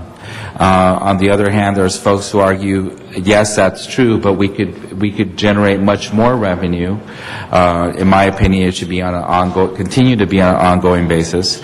If we were to privatize them or work with a public-private partner to run them, because they have the ability to generate the capital to maintain them more effectively, to use the best technology, and more importantly, to raise the fees in a way that it's often politically difficult for an elected body to do, so it's competitive with the market around it. That's one example, but I think what I'm hearing you say is that there needs to be an assessment of all of our assets. And we should ask ourselves, we may have a prime piece of property in an area that's rapidly growing, and that's, you know, the convention center, for example, is a good example of that. You know, the convention center, the area around the convention center 10 years ago was a much different kind of place. And one of the things that we're aggressively looking at is privatizing the convention center, so that two things could happen. One is so that we reduce or eliminate, ideally, the current bond obligations we have that are a payment that we have to engage in year after year. But in addition to that, and in some ways more important, is to really allow the convention center to thrive in ways that, because of the complexities of our system and the challenges of our system, becomes difficult to do. If you ever speak to the director of the convention center, he'll give you a laundry list of issues that he wish he had the ability to engage in, everything from being able to allow the folks who engage in sales marketing to develop a commission, because that's how sales operate, to an ability to be more responsive in dealing with a broken door. In many ways, a successful convention center is going to help us in our hotel tax. So we need to look at how we currently operate some of our assets and ask ourselves, is the current structure the most effective structure, and is there a better way of engaging it so that we maximize that particular asset? We won't be able to look at every single property. We don't have the capacity to do that. But I think that in the next several years, part of that solution has to be engaging in that kind of work.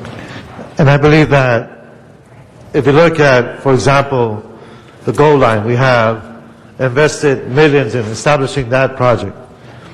And you have transit-oriented districts where at one time they were dilapidated industrial wastelands. And now you see housing, you see mixed use, you see mixed income, you see a vibrancy that, from the mainstream point of view, is still categorized as undesirable because of its demographics. But when you look at its convenience, its location, and the number of dollars, or should I say the number of wallets, small as they may be, but they're voluminous. Right. You've got 20, 30,000 people per square mile. Other areas got 70,000 people per square mile. That's a lot of wallets floating in one area that the market or the mainstream might seem or deem undesirable. And we tend to fall in that same mistake. And I'm hoping that's something that we could engage in to prove the viability of these areas that have been traditionally been viewed as undesirable. The other point I wanted to make is, if you look at our districts, we are the size of cities in many other parts of the country. When we talk about 250,000 people per square mile, but many of our districts are like buckets filled with holes, where a lot of our own dollars is bleeding out into neighboring cities. And they capture our hard-earned dollars, and they're making money out of our funds. And strategically, how we work that, I know there's legal issues involved, but if the city family, those that are getting paid by city dollars, I mean, how do we create incentives to shop Los Angeles? How do we create incentives to stimulate a tax base? And I know that's very hard to do. I know there are legal issues involved, but other cities actually promote their own. And you find ways to challenge their own employees to spend within our own city. So those are the kinds of directions I hope we can follow in. And lastly, when I used to work in the city of Santa Monica a few lives ago, I saw how they were engaged in sale-leaseback arrangements with the private sector. Of course, they have beaches. They have desirable locations from the mainstream point of view, from the tourist point of view. But given our numbers in our city, I'm sure we can create those scenarios as well. So I look forward to working with you and being proactive and understanding the opportunities that lie within our own boundaries. Thank you. Thank you. Thank you. Mr. Parks is our next speaker. Thank you, Mr. President. Miguel, let me just ask on, I think in addition to the Fitch report, we recently got some additional information about sales tax, which I think would increase our stated $75 million of shortfall a little higher. Where are we now on what we think the shortfall is? Well, we don't really get the final receipts and recs until January. I mean, the biggest, having monitored sales tax carefully in my previous life, the biggest area that we always waited for, the biggest time was the holiday season, right? And there's about a several week delay between the time you purchase something and the time we actually know what the revenue is going to look like. From everything I'm hearing in the news, and it could be wrong, we're expected to have a pretty dismal holiday sales season. And so what that's going to do is that once that happens in December, then in February, March, we'll actually see that decline. I don't know if we have anything beyond that more current. We were made aware that we had a drop of $4 to $5 million below what we thought we'd get currently. Is that correct? Rex Olive with the CAO. The State Board of Can you bring the microphone just a little closer to you, Rex? Thank you. The State Board of Equalization shorted us about $5 million in the November payment. That's an estimate. All they're saying is when they settle up for the summer quarter, they think they're going to be $5 million below what they were. We've got to wait and see. We've seen nothing that tells us that we're going to do as well as we had hoped. They're probably right. So if you were doing it on a line-by-line basis, you'd say, tick off $5 million right there. It really says, well, it's not looking very good for the Christmas quarter either. We're looking at a lot of different revenues, but what we're seeing is we'll see the summer quarter sales tax in December. We'll see the property tax first payment in December. The best case scenarios, we're going to get what we said. It's more likely it's going to be worse than that. And that's essentially consistent with what the board said. So that 75 could keep growing, is what I'm saying. We'll be chasing it south, is what it looks like. And that does, obviously there's the additional doom and gloom of the state. The state recently announced that in the next 18 months they're anticipating over a $20 billion deficit themselves. And, we all saw what happened last time they had a deficit, and we would be foolish to believe that we're somehow going to be immune to any impact of the state in trying to reduce their own shortfall. Okay. So that we'll know, and we clear that's part of the timeline as we move forward in closing out this year's budget. And Miguel, recently, I guess there was a task force in San Diego that did some analysis. Do you have a sense of what they found out and how close it's related to what we're dealing with? Well, there was a group of community folks, and I had an opportunity to speak to my counterpart there, who came together and made a series of recommendations on how the city could address this shortfall. And some of the recommendations even concluded with revenue options. But one of the issues that was raised was the issue of bankruptcy as being an option for the city.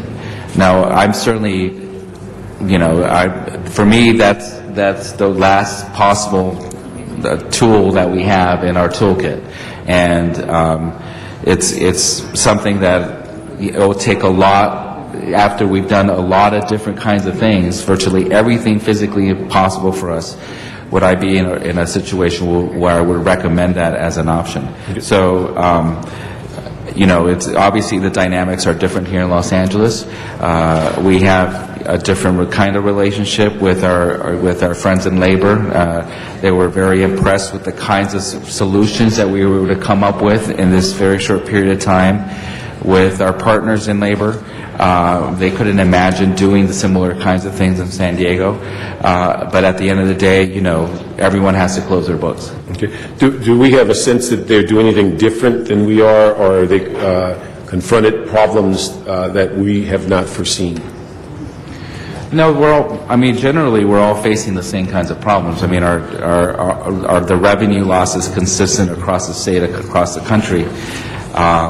One of the issues that we talked about was that, if you look at the fastest areas of growth in businesses today and in the last 10 years, they're all in the service sector, right? Well, when you go, you don't pay taxes when you go see an attorney or when you obtain a service. And so, in some ways, our current structure is not reflective of the changing economic structure that's developing. And so part of the discussion, certainly at the state level, has to be how do we change that so that government catches up to those structural changes in the economy. And the area that's dramatically dropping is obviously industrial. Okay. And then also recently there was an article written in LA Times about the first drop on the commercial market, where Bank of America is threatening foreclosure on McGuire.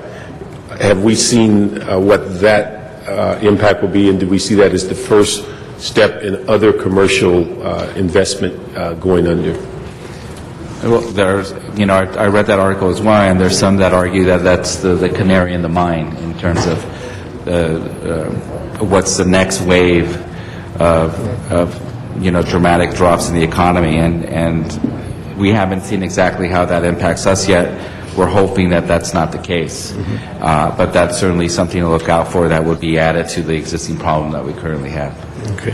And then I'd like to, Natalie, you left too quickly. Let me just ask, Natalie is dealing with all of our bonds, and I think probably the one that's most impacted by the Fitch report. Could you give us an idea what is our expectation on the next year of the amount of bonding that we had an expectation, and then what this report and how it could impact us? Natalie Brill with the City Administrative Officer. I think the main concern with the Fitch rating is that they're the first of the rating agencies to come out and downgrade us. And the issues that they express in their report are the fundamental structural imbalance. Both Moody's and Standard & Poor's are in the process of rating us. There's been no indication from them that they will downgrade us. But Fitch Ratings has left us on negative watch, which means that if they believe that the solutions presented by the decision makers are not dealing with the structural imbalance, that they will downgrade us again. That is the way I read this report, that they are looking at us, and if we do not change that, they will downgrade us. Moody's and S&P, like I said, we had meetings with them last week. They were not as concerned because they see this as an overall national problem with municipalities. That doesn't mean that when we go out again after the first of the year that they will not reconsider. I think that the January report, which is our FSR mid-year, we mentioned to them they're very interested in that. They're waiting to see where the savings will come from and whether or not we can balance. The other concern that they raised was the reserve fund. All three rating agencies asked the question that if we use the reserve fund, will we be in a position to replenish it? That was their main concern. Being able to issue, I believe we'll be able to. We are selling debt December 1st and 2nd, the MICLA that we got downgraded on. There hasn't been a lot of investor calls to us. That could be because of Thanksgiving. But we are hoping that we will have a good showing, and that'll give an indication to us of how interested the investment community is in the city of Los Angeles. Okay. Let me ask you, so you can clarify, there was part of your email today was the issue of there are certain types of funds that can't invest with us because of the rating droppage. How does that impact us? There are certain rules and regulations that mutual funds have to follow to assist what we call, everyday investors, mom and pop investors like you and I who would invest in mutual funds. There are certain rules that say that you cannot invest anything less than a AA minus. And that's to protect the not a sophisticated investor. So there are a series of mutual funds that will no longer be able to buy MICLA because it's a plus versus a AA minus. What Fitch did was they moved all of our general fund debt, which is judgment obligation bonds, MICLA, and the convention center, into that A plus category. The other two, obviously convention center, we haven't issued in a while. Judgment obligation bonds we're thinking of issuing to help us with our cash shortfall. So that will impact us. And we issue the most, we issue MICLA the most. So the most impact will be to the MICLA program. Okay. And then, Miguel, you mentioned also on the sense of Fitch, there's certain things they're looking at our reserve fund. We're making every effort to boost that.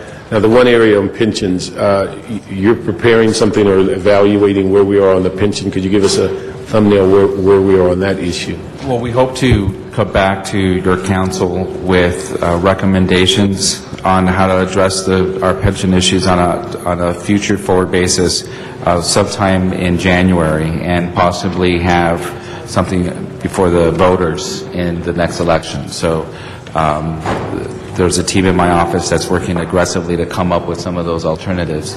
And that has to be part of the solutions that we move forward on. It's certainly not only because our rating agencies are looking at it, but as you could see in the PowerPoint, it's a major driver of what's creating the deficit that we project in the future. So your report in January will deal with both LACERs and police fire? That's right. Okay, thank you.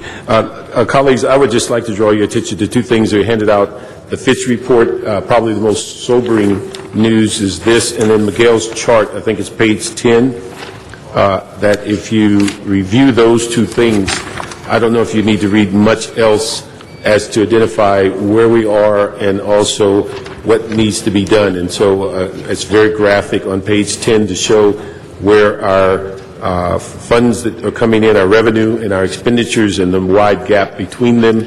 And this is what, as people in this council and other places have talked about, is there really a structural deficit? Well, I think this chart identifies just how structural it is, and if you continue to spend more than you have allocated, then as far as expend more than the revenue that's coming in, we will continue to have this chart, and then we will continue to have the issue of Fitch. And then Fitch lays it out very clearly. They have identified the 3 or 4 major areas that they have a concern with: reserve fund, pension, structural deficit, the words we've been using now for the last several years, but they've kind of compressed it in a page and a half.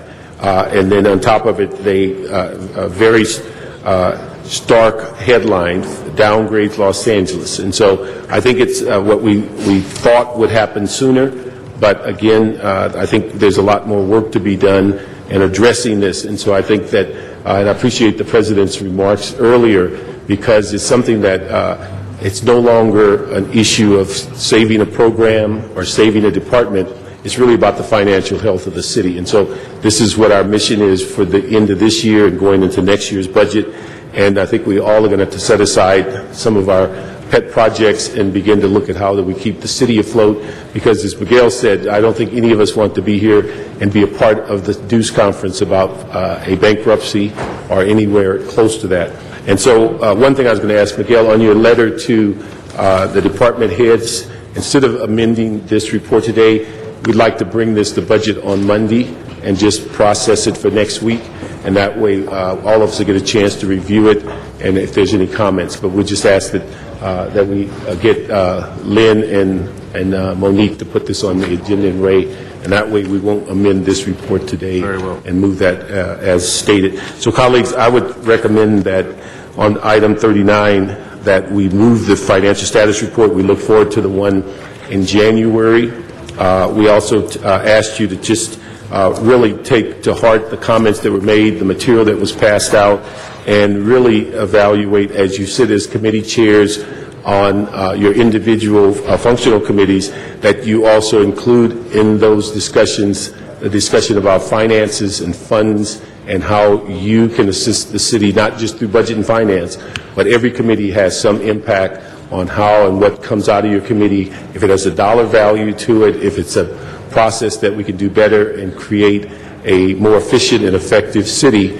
Those are the things we're asking each committee chair to take on as a responsibility. So I'd move this report as recommended by the Budget and Finance, but certainly appreciate the CAO's effort and presentation today. Thank you, Mr. Chair. Mr. Smith is our next speaker. Thank you, and I don't want to belabor this too much. I wish, Mr. Salzman is back. Good. I want to address a few points that Zumadog brought up. First of all, let me just say, when we began this about a year ago, and you weren't here, to your benefit, you weren't here, but Ray can attest to this. As I recall, our budget deficit was in the range of $650 million when we started looking at the budget. It's for the budget for this year, it was 529, and we had projected at about $1 billion for... And that was before the severe financial restraints that we saw come down, not only from the economy, but from the state government as well. So that just snowballed. But we did reduce it down in the $400 million range. This council took extraordinary action with the support of our unions, with ERIP, to bring it on further down under $100 million, or in the $100 million range. But just to clarify some comments by Mr. Zumadog. First of all, the pension system. He says we lost $7 billion. Our pension system...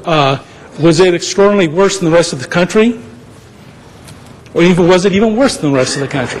No, actually, at a medium, they were actually a little bit better than the rest of them. I think most pensions in the country were around 30% loss during the economic recession.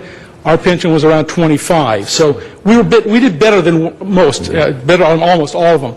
In spite of the fact we lost $7 billion, that was endemic to the entire pension across the country. We weren't the only ones. So, just to clarify that point, this was not decisions made by this council either, were they? We don't make any of it. Not a single investment idea do we control in the pension system. Is that correct? That is correct. All right. So that's on the record. I just want to make it clear. And just for your edification as well, and for those watching, when the economy went south, the United States marketplace lost 50% of its value in a period of about 6 months. $3 trillion was pulled out of the pockets of American citizens, while our pension system lost about 25%. So when you look at the overall marketplace, considering what happened, they did extraordinarily well.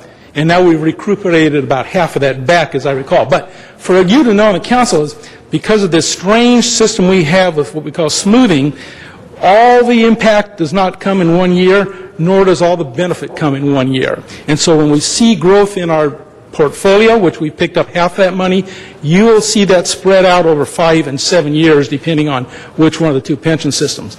So we don't bear the immediate burden of the whole loss, but we don't get the immediate benefit of the growth we're seeing right now. Okay? So those are for an ongoing basis. This is something that's going to be with us for a very long time. And most of the problems we have, and we've experienced extraordinary, I think, an education system for all of us that have involved and gone to the EERC meetings and stuff. about how we deal with our employees, the pension system requirements, the unique hiring, firing practices of the city of L.A., and I think you would agree they're unique. We can't easily effectuate change fast because our own systems retard that ability. Is that correct? It's certainly a challenge. It's a challenge. That's a nice way of putting it. If I was to ask you, and I haven't asked you this beforehand, but I think I know the word you would use, if you were to summarize our pension challenges for the future into one single word, with the way we currently run our pensions, what would that word be? The way we currently run them, or the way? The way it is today. Daunting. Daunting. I was going to use the word unsustainable. And I would think you would agree that it's unsustainable. We can't continue to do what we're doing. I proposed this change in smoothing 5 years ago and was told we don't need to do that. Now they've changed smoothing because we need to do that. We need to be thinking in those kind of terms.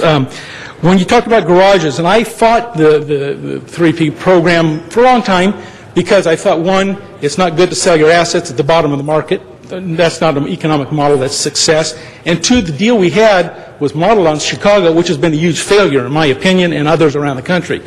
So I wanted to see a revenue stream that was consistent for a long time, not selling your asset now to get all the cash you can. I think that is the model we need to use.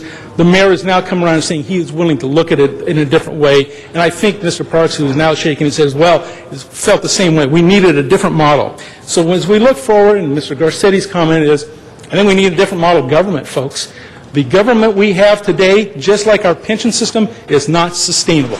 We cannot afford any longer, and Mr. Parks has been saying this for 2 years, we cannot afford the employees we have. That's just a basic fact of life. So now we have to be creative. Before us in this budget, I had proposed 5 years ago consolidation. Everybody said, forget it, dead on arrival. We've now consolidated 5. We have 2 more we're bringing into consolidation's budget this year in the discussion. We're looking at change. I think we need to be looking at elimination of departments. I know you're on that point too. There are things we do as a city we don't have to do, we like to do, but can't afford to do. And it's going to be a very tough thing to have those discussions, but it's time for those discussions. We need to look at consolidation in really big departments for economic benefit, and that would be things like DOT, in planning. There's been some proposals to look at that, and I know Mr. Reyes is very interested in that about 1/3 of the functions of DOT are really functions of planning. And there's no discussion that takes place between those. We need those kind of consolidations. We need to look at spinning off ITA. We've spent about a decade building this huge ITA department, and I don't know about the rest of you, but I think ITA's service to my office at least stinks right now. It's the worst it's ever been. We need to look at contracting out for certain services that they are supposed to provide, and all we get is an occasional intern that comes in to fix our computers and stuff, and they make it worse usually, in my opinion. So I think we need to look at ITA and maybe breaking it out into the individual departments and let them have their own ITA contracts so they get immediate, better service, and those are the kind of things we need to be looking at. Environmental affairs, a few years ago we talked about consolidation of environmental affairs into sanitation. There were some legal impediments that have now been cleared up by the creation of an LEA to look over Sunshine Canyon. So we remove that conflict of interest. I think environmental affairs needs to be looked at as a consolidation option for the sanitation department. And finally, the LA Daily News criticized all of us recently for lack of leadership. Yeah, surprise, surprise, exactly. I would just say to them and to Mr. Dogg and others, the problems we are facing today were not the decisions made by this council. Most of them go back decades. Most of the stuff that is happening today were set apart in decisions that were made decades ago, some by this council, some by the voters of LA who created charter restrictions on what we can and cannot do. We need to work through those in the next year and find out how we're going to run a better and different kind of government than the one we have today. I said it before, I'll say it again, the government that exists today you will never see again because we can't afford this government. We need to be very creative in how we restructure and change it for the next millennium, and that begins today, folks. And so the challenge is before you. It's a matter of leadership, not leadership of the past, but leadership of today. The leadership of the past may have failed us 30 and 40 years ago, but it was the right decisions at those times. The decisions we make today will change that mantra for the future, and those are the leadership requirements that are going to be put on all of us in the next year. And I thank you, and Mr. Miguel, I just want to say it's already a pleasure working with you because you think outside the box, and that's exactly what we need in this time in our history. Thank you. And in conclusion, Mr. Smith, anything you want to say about this weekend? About this weekend? This weekend? What?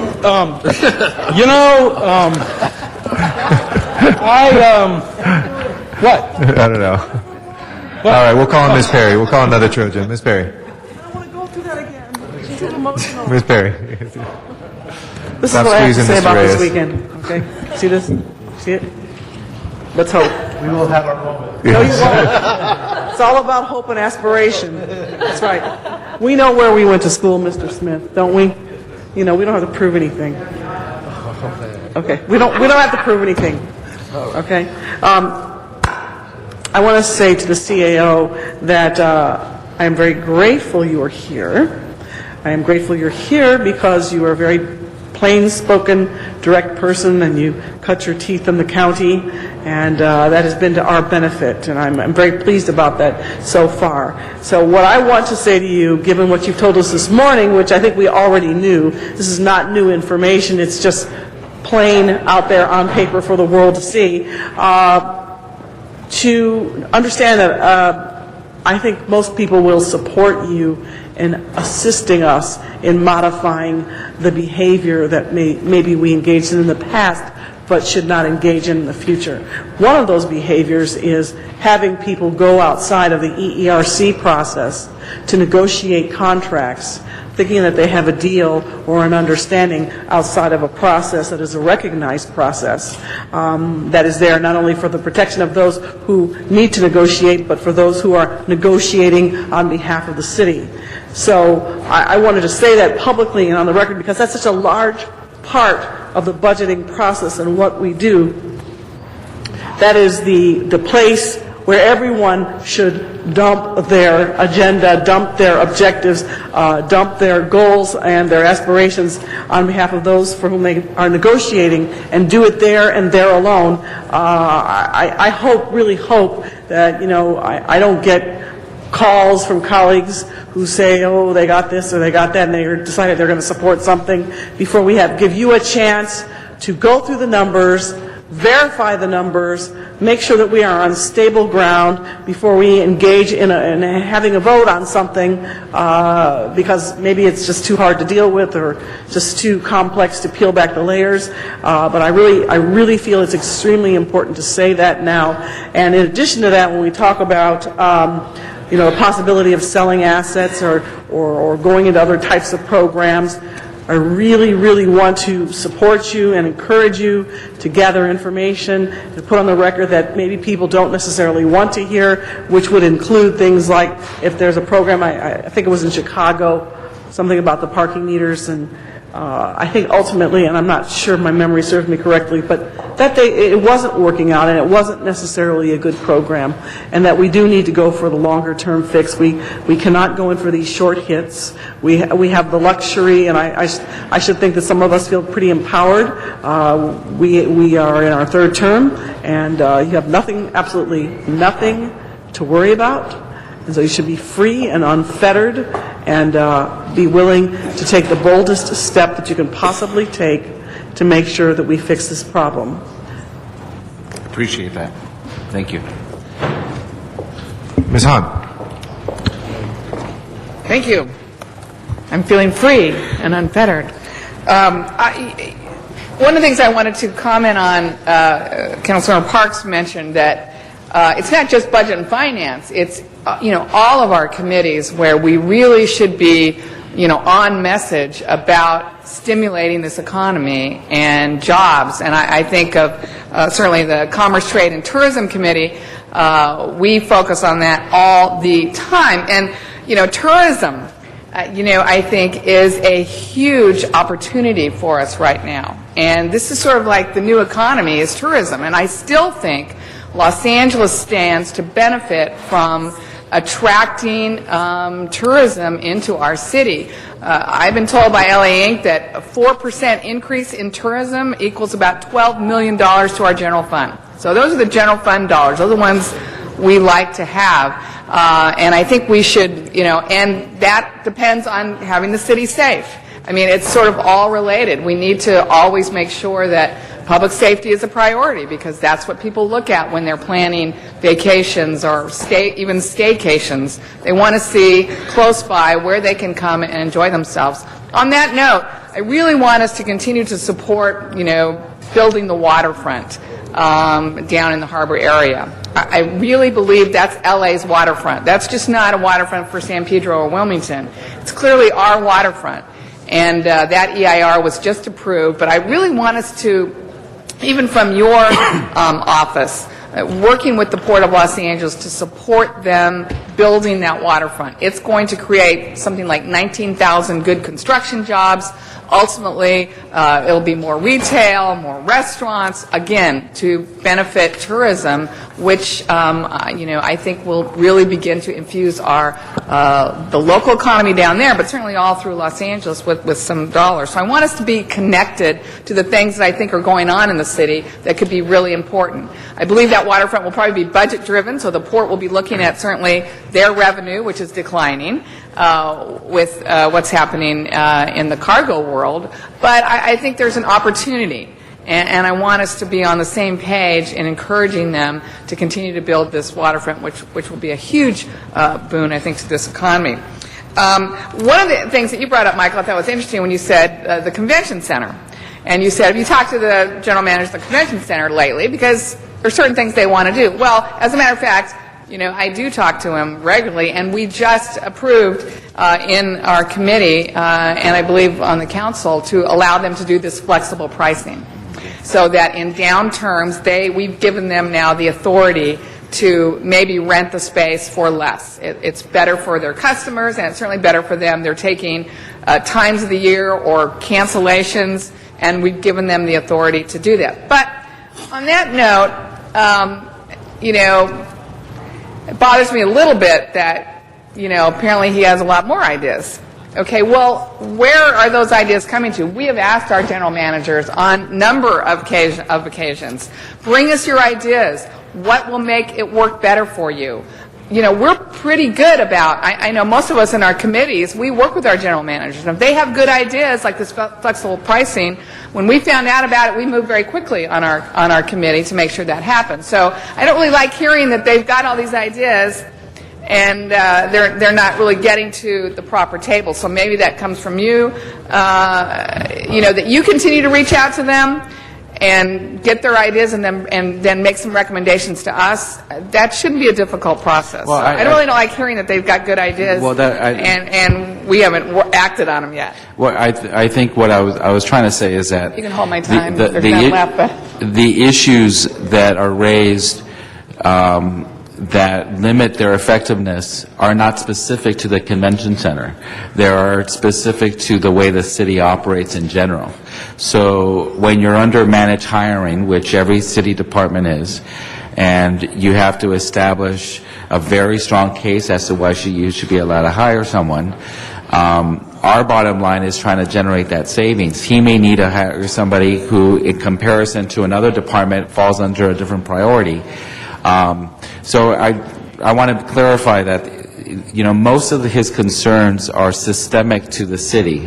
Right. And so we would have to engage in some charter reform or some major... Hey, we've done that before on a number of occasions. I mean, I think that's what would be my message today is we're reinventing ourselves, as Greg sort of said. We can't really necessarily move forward and behave the way we always have. That's okay. That's an opportunity. But I think we've been really good on this body to look at things, and we're going to, I believe, the charter this spring with the oil extraction fee, because that was an idea where we could generate money within the city of Los Angeles. So, we're good, I think, about changing the charter if we need to, or letting the people of Los Angeles decide whether or not they want to change the charter to make this city more efficient and more cost-effective. So, Thank you, Ms. Hahn. I know I'm done, About but 2 minutes over. can I just say that I should have said it when we were talking about the fiscal impact analysis, but I even look at the parking meters and what we did during the budget, and I think if we had had a better sense of the impact that might have had on our local businesses, we might have rethought raising the parking meters fees. I've heard from businesses all the time. It's hurting them. It's hurting people coming to shop in their shops. So hopefully we're going to begin to do things balancing our revenue with balancing, the business people in this town, their ability to survive this terrible economic crisis. So, Okay. Mr. Alarcon is our next speaker. Yeah, I actually wasn't planning on speaking, but when Greg was talking about the market forces and all that stuff, which, by the way, Greg, I'd have a lot more confidence in your economic analysis if you weren't relying on one game on Saturday to pull out your season. And just like the good news is, Greg, the good news, just like our economy, just like our economy, Greg, there's only one way to go, and that's up. Okay, so you got a fighting chance.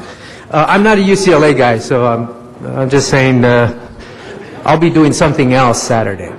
But with regard to the market forces that you speak of, the problem I have with I agree with a lot of what you said, not everything, and I'll let you figure out over time which things I disagree with. But I want to make a point about the market forces, and we're saying our rating. We got 25% of our investment back compared to 30% from the others, or we lost 25% as opposed to 30%. We're comparing ourselves to other idiots. I mean, that's a foolish way to play a game. I think you agree with me, but we have to stop comparing ourselves to the same dumb market forces that got us into this mess in the first place. Even Zumadog is clapping, and for me, that's a big deal. But let me tell you something. The truth is, we need to set a different standard. The reason we got into this economic mess is because our pension system, like all the other pension systems, created a house of cards of our economy, and it fell apart. They had us believing in bogus investments that didn't come through. Instead of investing locally, we went globally. Now, we're supposed to do that with the environment. Why can't we do it with our cash? But no, we want to invest in other countries so that their foreign investors can buy up our land. We instead of investing in new technologies, we buy big companies with old technologies instead of investing in small businesses which have the fastest impact on growing our job force. We are wasting our investments in foolish ways, just like the market forces said. So I want to ask you this. Where do we get our ratings from? Moody's. Right. Thank you for that answer. How do we get that? Do we pay them for that rating? Yes. And they are beholden to Wall Street. Is that not true? Well, they're beholden to their investors, correct. They Well, I want to ask you, why don't we create our own damn rating system and forget about Moody's because they don't know what the hell they're doing? We need to go to something like the National League of Cities to create our rating system that is separated from the Wall Street interests that are sending us down the wrong road. That's what we need to do. If we're paying for a rating system and they're giving us a lower rating, I want to go shopping. And I think it's time that we do that because our pension system is paying attention to the ratings more than it's paying attention to their bad investments. So, I was looking forward to feeding the poor tomorrow and then giving thanks for the meal in front of me. But I couldn't help but stand up and say, we got to change. And it's not as if others haven't been calling for this kind of change for many, many years. We just didn't listen. And worse than that, we didn't act.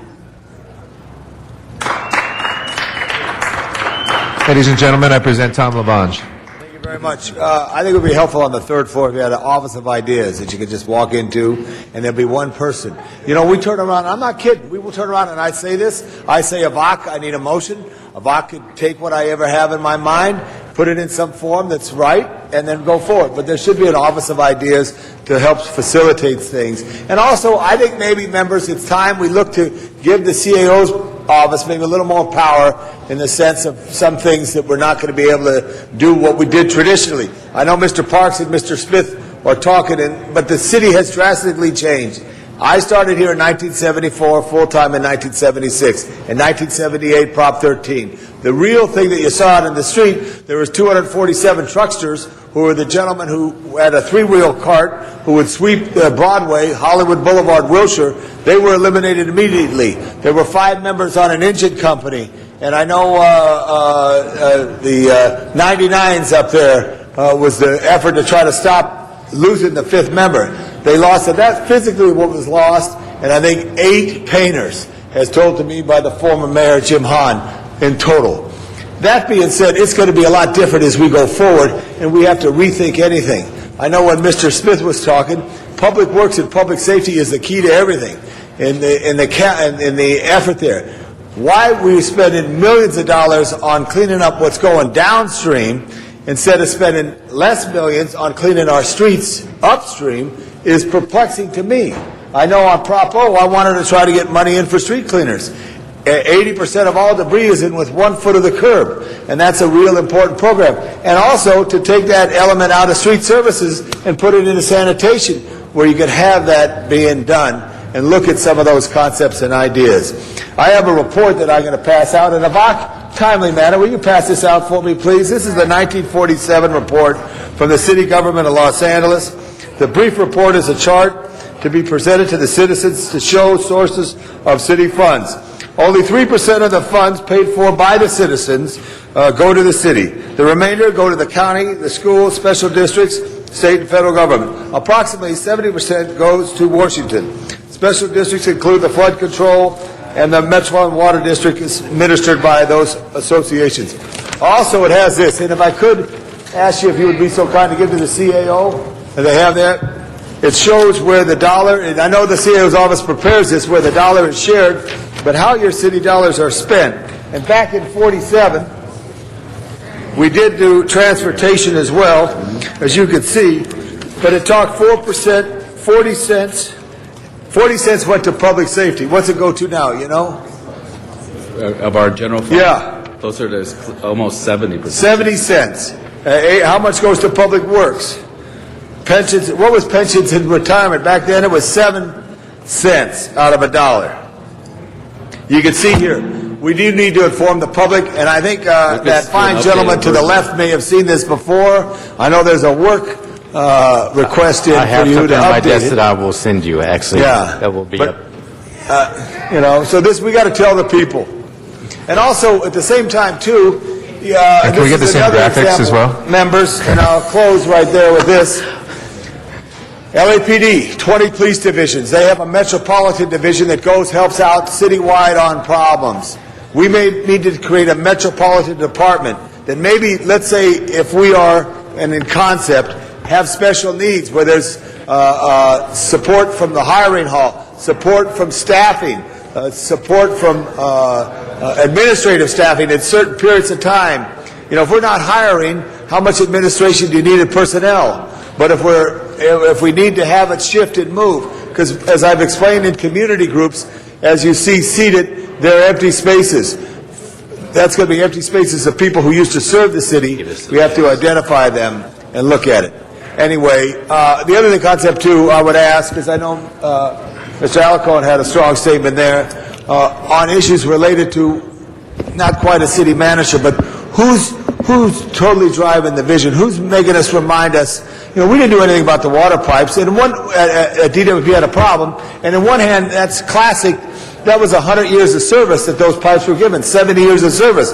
But on the other hand, it was very traumatic if you woke up and there's water running down your street into your house from that.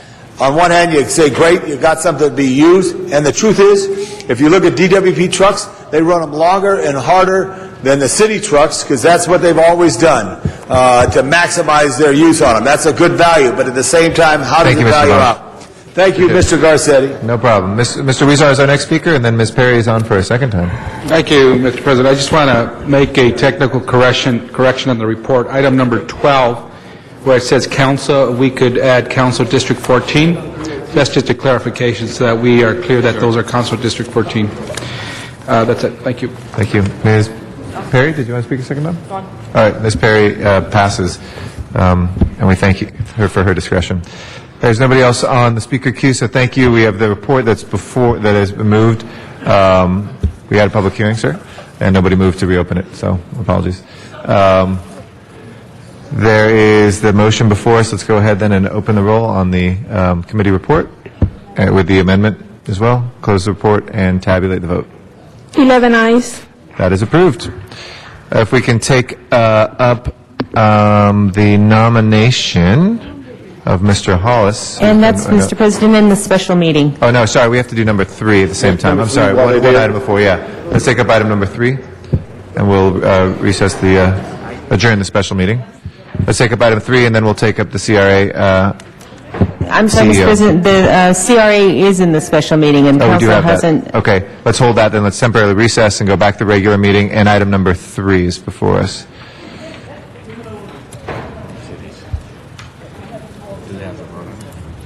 Oh, okay. Oh, we're good. Okay. Sorry, we haven't even called the roll for the special meeting. We'll get back to the special meeting. We're still in the regular meeting, item number 3. Mr. Parks, did you want to say anything on 3? Thank you, Mr. President. Colleagues, this is part and parcel of what we just dealt with on 39. It basically is a report that's going to assist us in raising the dollars into the reserve fund, and we hope that as we go through this over time, it's also going to create more clarity on our usage of Special Parking Revenue Fund, what are eligible and ineligible usage, what can be loaned, what is a payback system. And so we're trying to create a situation in which we have more clarity in the budget as to how funds are moved. Also, I think what's important to realize on these 2 projects that's moving forward, one of them on Alviso is a mandated mitigation project regarding Parker Center parking, so there's no options other than to build it. The second one is going through a city process that's been identified as an approved project and has been moving forward. The issue is that what we're doing today, we would not normally do this if we were not in the cash crunch, but what we're doing today is moving cash into the reserve fund. We are moving forward to invest and use MICLA money to fund the construction of these projects and moving forward. So we're willing at this time to pay a little more on the rate of interest, but again, it saves us by having dollars, cash dollars, into our reserve fund. And I think one of the things that we are hopeful, we understand that the market for construction is giving better bids. At least on one of these bids, it's about $3 million under what was proposed, and we hope that that continues on the other lot. And I think it's something that we believe that this is the best strategy in moving forward, and that we adopt the Budget and Finance report. The item that would be coming back to you is an ordinance, and we have to work out the details with the CAO, CLA, and the city attorney as to what and how we construct the repayment plan and how we construct the definition of eligible and ineligible sources of funds. Thank you, Mr. Parks. Mr. Weezer. Thank you, Mr. President. And we discussed this item in Budget and Finance, and there was a bit of disagreement or discussion, a heated discussion between myself and the CAO. And what I was doing at that meeting, I was trying to get a clarification as to what we were doing with SPRF funds and how are we moving forward with 2 parking garages in using MICLA at this time. What I wanted to do was to clarify that there was a commitment made when we adopted the 08-09 budget when $10 million from Council District 14 were given to the general fund for purposes of closing the gap at that time. And a commitment was made to use those future MICLA funds to build a garage on Broadway. There is a motion adopted in that budget that was made by myself and Mr. Parks that parking projects in Broadway. We'll use MICLA financing scheduled when an amount to be determined when the project is ready to move forward. We are actually in a point where we are negotiating with owners of the properties to move forward. Subsequently to the Budget and Finance Committee, I've since talked to the CAO and CLA and others, and we agree that to move forward, we would need to first look at the acquisition of the property and then get into some creative financing, possibly with a joint venture with a private sector to build and construct the parking garage. That will allow us to possibly put no money into the construction costs and possibly even allow us to recoup the money, the debt service we pay for MICLA, should we use MICLA to acquire the property. So I just wanted to put it out there. We are moving forward today with 2 parking garages that are using MICLA. We are transferring SPRF dollars to the reserve fund, and I just want to again raise the issue that commitments were made through motion and verbal commitments that by giving up the $10 million that we would have a commitment to build parking on Broadway. And this discussion on how we finance it, I think, is a separate discussion as to, I know some have raised the issue about Pershing Square, but several, and that being a possible site for parking for the revitalization of Broadway. But the issue is that several parking studies have been made wherein they discuss and recommend by experts in the field of parking, believe it or not, planning experts in the field of parking have made a recommendation that parking actually be on Broadway to continue to revitalize that effort. So I just wanted to put it out there and put it again on people's radars, and hopefully we could come back sometime within the near future, because we do have offers out to purchase this property so that we can move forward with this. But what I'd like to see, in light of the previous discussion that we had with our current fiscal situation for the city, that perhaps we could have a comprehensive financing strategy that would allow us in the construction phase to perhaps repay or pay the debt service on the MICLA if we could have or go into this deal with a private entity that would help us do that. So, any thoughts on that, Mr. Santana, before I close? Well, I think that this particular project could really be the centerpiece of a new way of doing business. I mean, certainly we should have every reason to be in the economic development business and encourage the growth and revitalization of our communities. At the same time, you know, in the past, we took on the majority of the responsibility and the majority of the risk, particularly as it relates to parking. In our conversations, I'm glad to hear that you're open to doing this, is to engage in a public-private partnership where we initiate the work that needs to get done, but engage the private sector to perhaps build and operate the facility, and also bring to it other amenities that would enhance the project as a whole and bring about greater revitalization. So I'm excited by the possibility of this project being really the centerpiece of this new approach. Even in the worst of times, we should be in the business of trying to stimulate the economy, as Councilwoman Hahn mentioned earlier. But this is potentially a much stronger model how to do that. Great. Thank you. Now, I'd like to add a friendly amendment. I know there's a motion already that asks for the MICLA financing to be used for the Broadway garage, and it's already been submitted.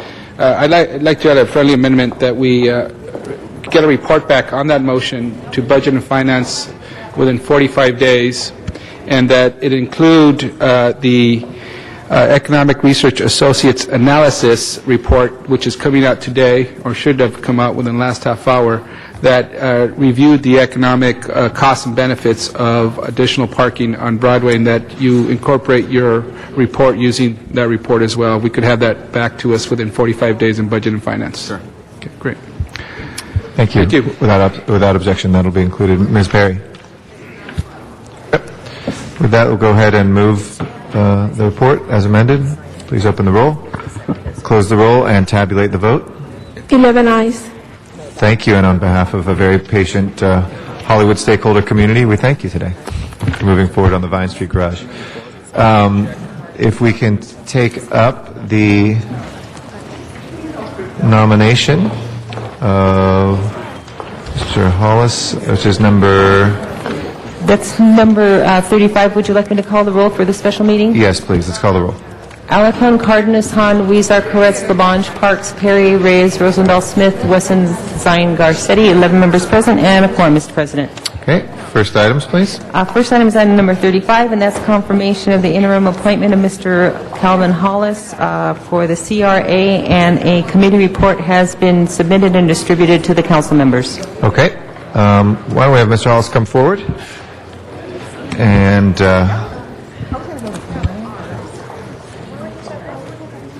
Because I was on that track, and then it was not enough time. Yes. I know Mr. Wesson, who was a little bit under the weather, had to leave, so he would have usually introduced you and talked about what happened in committee, but I know you passed with flying colors, and I can certainly vouch for the work that you've done, and I want to thank you for putting yourself forward and the mayor's wisdom in choosing you. I'd like to give you the opportunity to say anything you'd like to the full council now and see if there's any questions for you. Thank you, Mr. President, members of the City Council. My name is Cal Hollis. I'm Deputy Chief of Operations for the Redevelopment Agency. I've been with the Redevelopment Agency since February of last year. Prior to that, I was a managing principal for Kaiser Marston Associates for 26 years. It's a firm that specializes in representing public agencies and public-private transactions. My responsibilities at the agency, since I have been there, including managing both the real estate and the capital finance departments, as well as advising all the regions on transactions, so I've had an opportunity to work in many of the council districts. What I was asked by the mayor's office if I would be available, I had certainly wasn't what I had anticipated when I came over to the agency. I am more than happy to assist. We have a tremendous management team in place. Both the managers and executive staff are well positioned. We have good direction from our board, from the mayor and council. We just intend to continue moving forward as the selection process for the permanent CEO goes forward. We have, as having the opportunity to sit through the presentation from the CAO's office, we have similar issues at the redevelopment agency. We're going to be asking the council and mayor as we move forward to be very discerning, very strategic in the kind of investments that the redevelopment agency makes, and make those investments that have the greatest economic impact. And we'll be asking our board to continue to prioritize those projects that generate jobs and generate economic development moving forward. And that's been our agenda, and it will continue to be our agenda. I'll be happy to try to answer any questions of the council. Thank you. We have Mr. Weezer on the queue first. Mr. Weezer.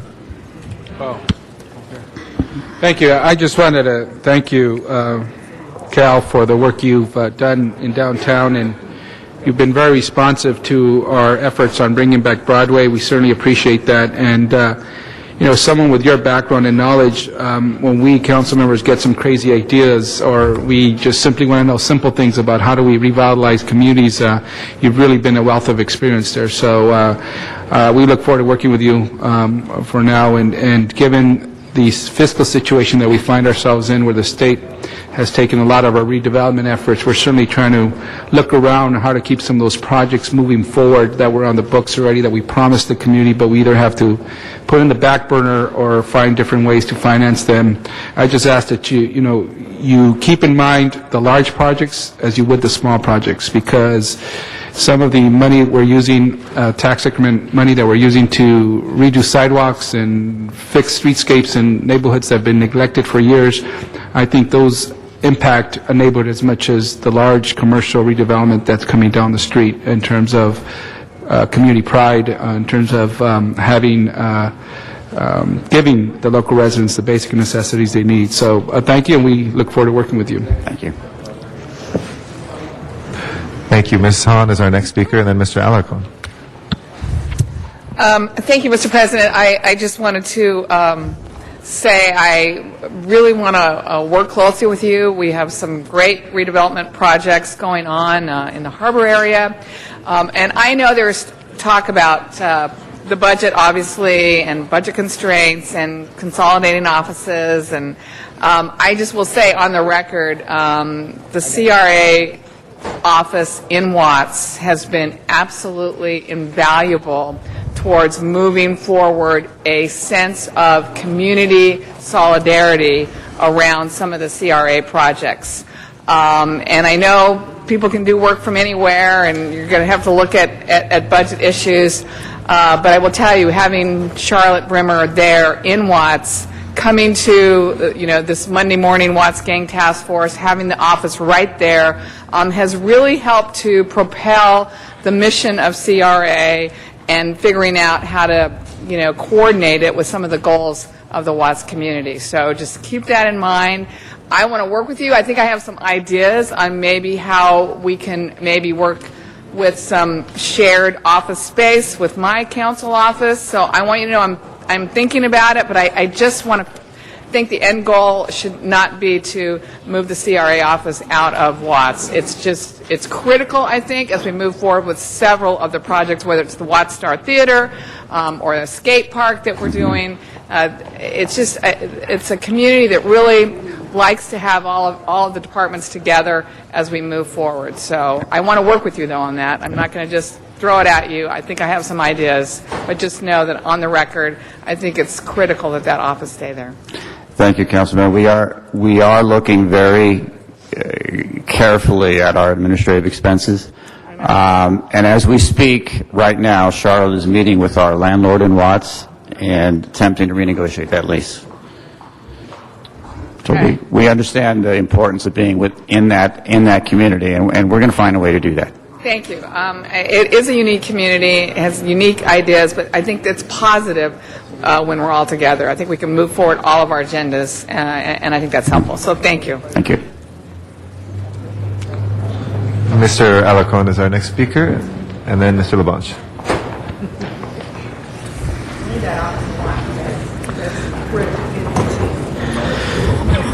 Do you have any investments with Moody's? No, I'm just kidding. Just kidding. Couldn't help it. I just want to say publicly to the ITA guy back here, not this one, but the gentleman before. His name is Moody, and he kind of freaked out when I spoke last time. In the committee, I voted for your nomination, and I'm pleased to do that again. But we didn't go into depth.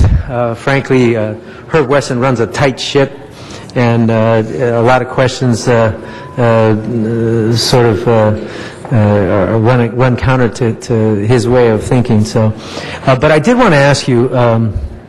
Your background is clearly reflective of financial experience, and CRA it begins with a C for community.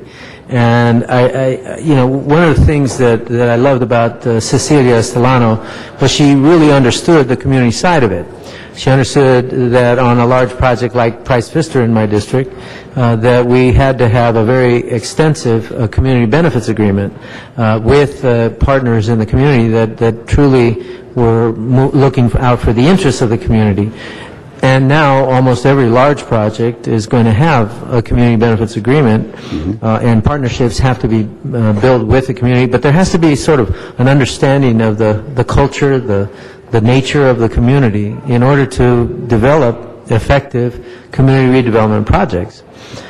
So we've heard a lot about your financial wisdom and your experience, but we really haven't given you the opportunity to speak about community, because Los Angeles is a city of 1,000 communities, and every one of them should be appreciated. And the purpose of the redevelopment agency is to give every community within that has established a redevelopment district the opportunity to develop their appreciation for their sense of community. So with that, I'd just like to get your response to that question, and you have my support, but but you know where I'm coming from, so when you come to the 7th Council District to negotiate CRA deals, I want to know what you're going to think about my community, okay? Thank you. Thank you. Well, I would just say that while I was with Kaiser Marston, I had the pleasure of working in over 150 communities. Communities that ranged in size from Buellton up by Saltang, home of Anderson's pea soup, to the city of Los Angeles. I worked in projects in South Los Angeles and in East Los Angeles. I understand that every community is different. We are blessed at our agency with regional administrators whose primary job is to know their community. And I will rely heavily upon those folks who have had that experience within those local communities as to what's important to that community. That's their job. That's why they're out there in those regions. It is about community building. In the time that I'll be fulfilling this responsibility, it is really my job to let our board, mayor, and council know what the choices are and what the consequences of those choices, the economic consequences of those choices are, so that those priorities can be set. The agency over the last several years did a very good job getting a lot of money out the door, did a lot of very good work within the community. We can't be as free spending, and again, we have to look at those priorities and take the lead from the communities as to what those priorities are. But we're going to have to make choices, and the community is going to have to make those choices. Thank you. Mr. LeBon is our last speaker in the queue. Yeah. Just wanted to say thank you for the Hollywood office, for the East Hollywood office, for the North Hollywood office. All of them have became more aggressive in ability to hear community and get the right size projects going forward. A lot of people adjust to this change in a different way than others, but I just wanted to say thank you to those units who are trying to make a difference in the area, as well as other parts of the city. I look forward to working with you, and especially thank anything you can do with the youth, which is so important to help in the revitalization of the cities. Thank you. Thank you. Mr. Parks. Thank you, Mr. President. I was just wondering, and as you come into this office, that we've gone through several variations of reorganization. At one time, it was very centralized, and they decentralized. And I don't know if we're in a hybrid now, but it goes back and forth. You've been there about a year? Almost, yes. Yeah. From your assessment in this year, what do you see are the things that either in this interim period, I don't know if you have an interest in the permanent job, but during this interim period, what are the things that you see in light of the budget issues and the state impact that you will be working on in the sense of CRA and its impact on these 15 districts? Well, when you have an interim position, you don't know whether that's a 3-week position or a 6-month position, so it's a little difficult to say. I will say that we will continue, and perhaps we'll have a bigger emphasis on looking carefully at the projects that are opportunities and see what are the benefits of those projects going to be, and can they get implemented during the near term. We have to. I think when our board adopted its strategic plan, it said it really wanted to do 3 things. It wanted to generate jobs. It wanted to generate affordable housing in part as a way of generating construction jobs, and it wanted to make strategic investments in infrastructure that will lead to development when the economy comes out. And I think as we have opportunities to fund projects, we need to look at how those projects meet those objectives. And because those are the objectives, the policy objectives that were established by the board. I believe they're consistent with the council and mayor's objectives. And that's what we're going to have to, and we're going to have to make tough choices. But on the issue, a year or so ago, the state chose to take about $15 million. I understand that court case is now, they chose not to appeal it. Now, does that mean the money's now available to be used? That money is available to be used. Unfortunately, this year they took $85 million. And that suit is just being filed. Okay. So we have $85 million that we had to take out of this year's work program that can't be used. It's set aside. We're all hoping for the right decision, but being fiscally prudent, we have to assume that money's gone. And so we're working our budgets accordingly. Okay. So, one of the things, and I want to commend your staff on one regard, is that they've been very helpful to us recently to get into this merger, looking at studying the merger of our CRA areas. But one of the things that we struggled with over the last 5 years has been a view that there was just enough money for tax increment to have a staff, but not enough to develop.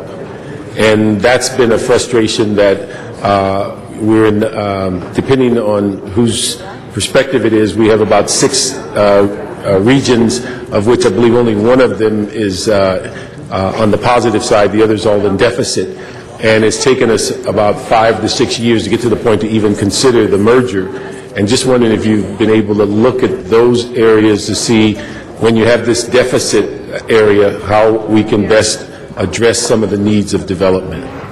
Well, we've done a couple things. We have, one of the last hires that the agency made was to hire a person dedicated to securing grants. Because there are regions, particularly the South Los Angeles region and the Harbor region, that do not have the kind of money necessary to begin to address the problems in those regions. And now we have a dedicated staff person that's working with the city folks and targeting any kind of grants that are available. And we want to use those monies for those capital purposes. We have to be much smarter about leveraging outside sources of revenue for those project areas. And we recognize that. We've now staffed for that, and we're going to continue with the council's help. We're going to continue going after every dollar we can find, not just government dollars, but private foundation dollars as well. Does that fit into what the Prop 1C money, those types of grants? It can be Prop 1C money, it can be stimulus money, it can be private foundation money. Anyone that wants to improve the quality of life of folks and have money for that purpose, we want them to be thinking about the redevelopment agency. Okay. One thing, I just welcome you in this appointment, but again, we look forward to working with you. We feel as though we've got a very good relationship with Carolyn Hull, who's done a very good job of getting some of our things on board. We just are, great ideas, but just absence funds to implement them. But she has now taken on that interest of looking at grants and a variety of other issues that, and really picking the brain of Michelle, that's just joining us to see how they collectively can work together. So we're looking forward to continuing down that path of hopefully getting that merger of the areas done and begin to see how that could impact the district. Thank you. With that, we have the nomination before us. If we can please prepare the roll and tabulate the vote. 10 ayes. Welcome aboard as CEO. Thank you. Thank you very much. If we can go to item 20, Mr. Mr. President, sorry, we're there's still in 3 other special meetings, items right? on that meeting. Do you wish to go back to the regular meeting, or? Let's go through those. Do we have cards on any or all? Yes, there are cards on all of them, Okay, let's and call there is this- an amendment that has been distributed on item number 37. Okay, we'll It's insert actually a that substitute. as amended. Let's temporarily recess the special, and we'll go back to the regular meeting if we can, and take up item 20, Mr. Parks called special. Thank you, Mr. President. I would just ask that, I've spoken to Mr. Smith about this, the maker of the motion, that we could make just a couple of amendments to the committee report. On recommendation number 1, we'd like to eliminate the word waiving permits and add a word subsidizing permitting fees. On direction number 2, that we eliminate the word reimbursing and add the word subsidizing, and then just eliminate after the word planning department that fees waived in those two. And then on number 3 would add a direction that on the report back that we find out how many annual permits are currently issued for this type of work. And then the 4th direction is to ask CAO-CLA to look at ways in which they can find funding sources within the city financial picture that would help subsidize these fees. Thank you. Without objection, we'll accept those. We have two cards from the public, Dr. Clyde Williams and Matt Dowd. Dr. Williams, would you come forward?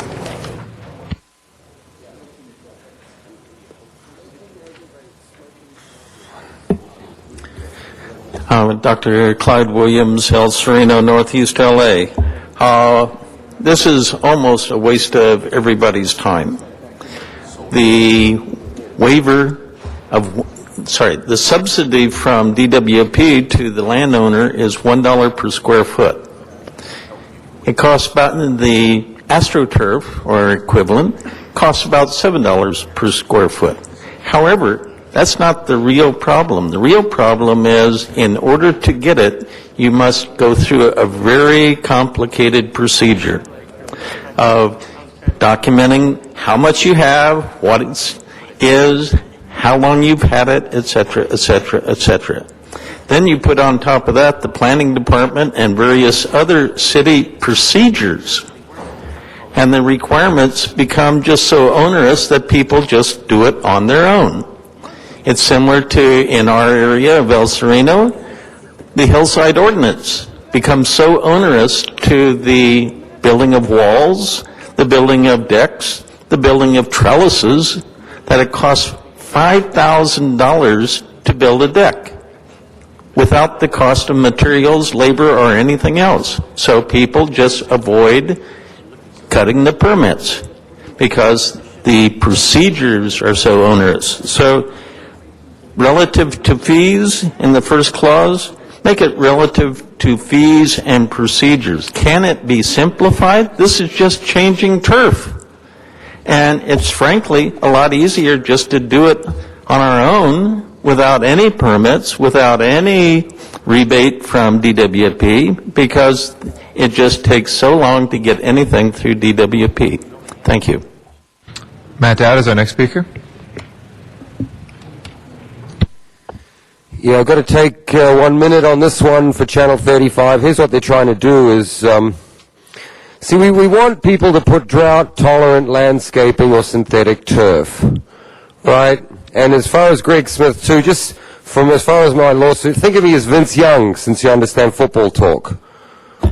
Going forward, because he had a wild game, didn't he, the other night? He's one of the best, and he killed USC that day. You could bring back to what's before us, please.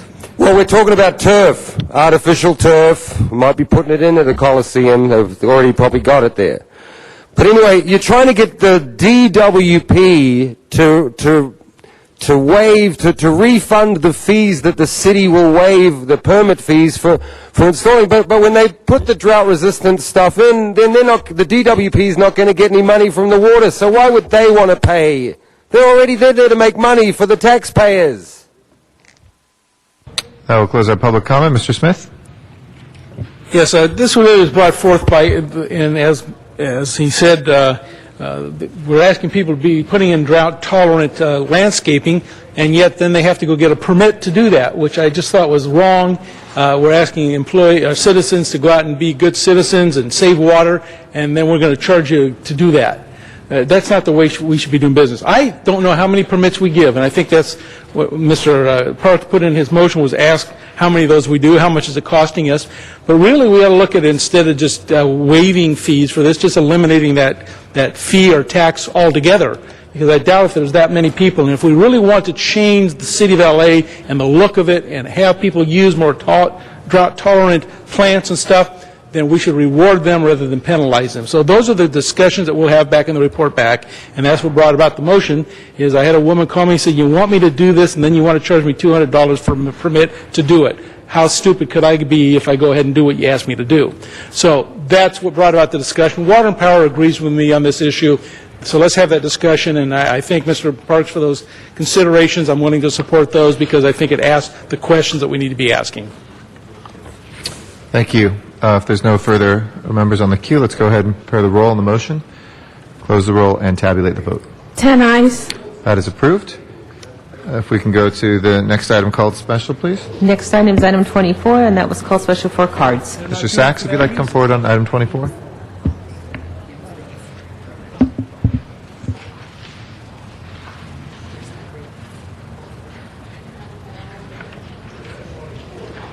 Good afternoon, Arnold Sachs. Item 24 refers to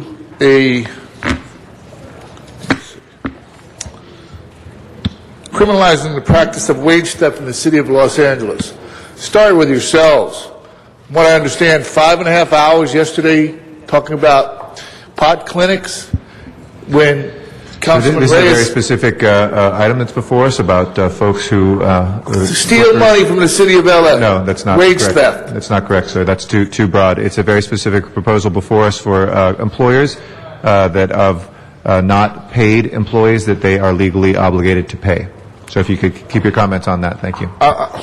Well, your motion says criminalizing the practice of wage theft in the city of L.A., and I think that what sometimes you do here in this council is steal money from the city itself. Sir, we appreciate those comments if you'd like to make them in general public comment, but they're out of order for this. Matt Dowd is our next speaker. Okay, we'll pass on that. If we can open the roll on this motion, please.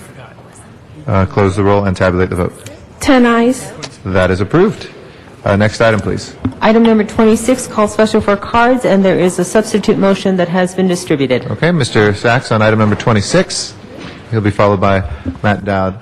Mr. President, while we're waiting for them to come forward, if I could have 18 and 26 go forthwith. Sure, without objection. Yes, very quickly, since you...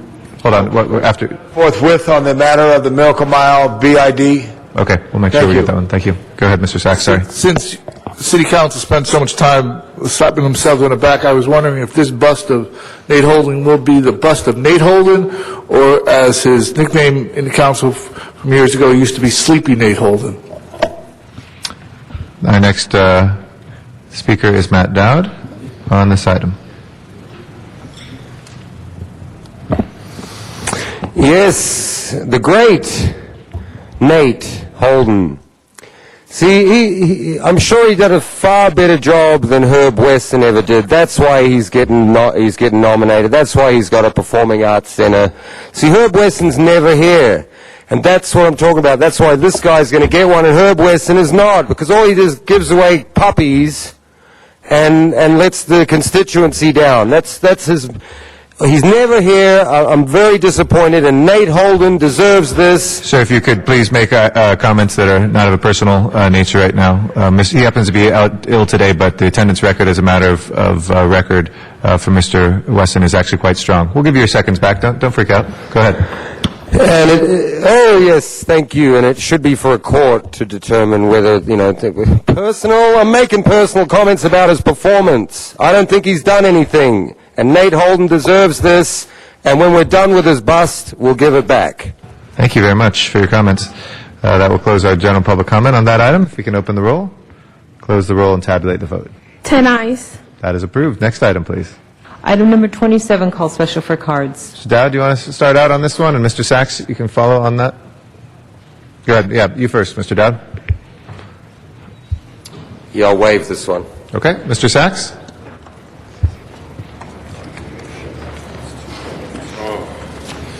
Thank you. Item 27 refers to $50,000 for transit-related projects. So, when you put the one bus bench in, the district, the council district, what are you going to do with the 29 cents that's left over? That will close our public comments. If we can please open the roll and tabulate the vote. 10 ayes. That is approved. Next items, please.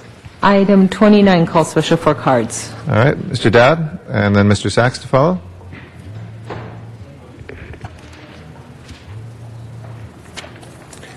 Are we doing 36 and 37 too? We'll go back to the special meeting. Yeah, we're still in the regular meeting. We're going to have... okay, yep.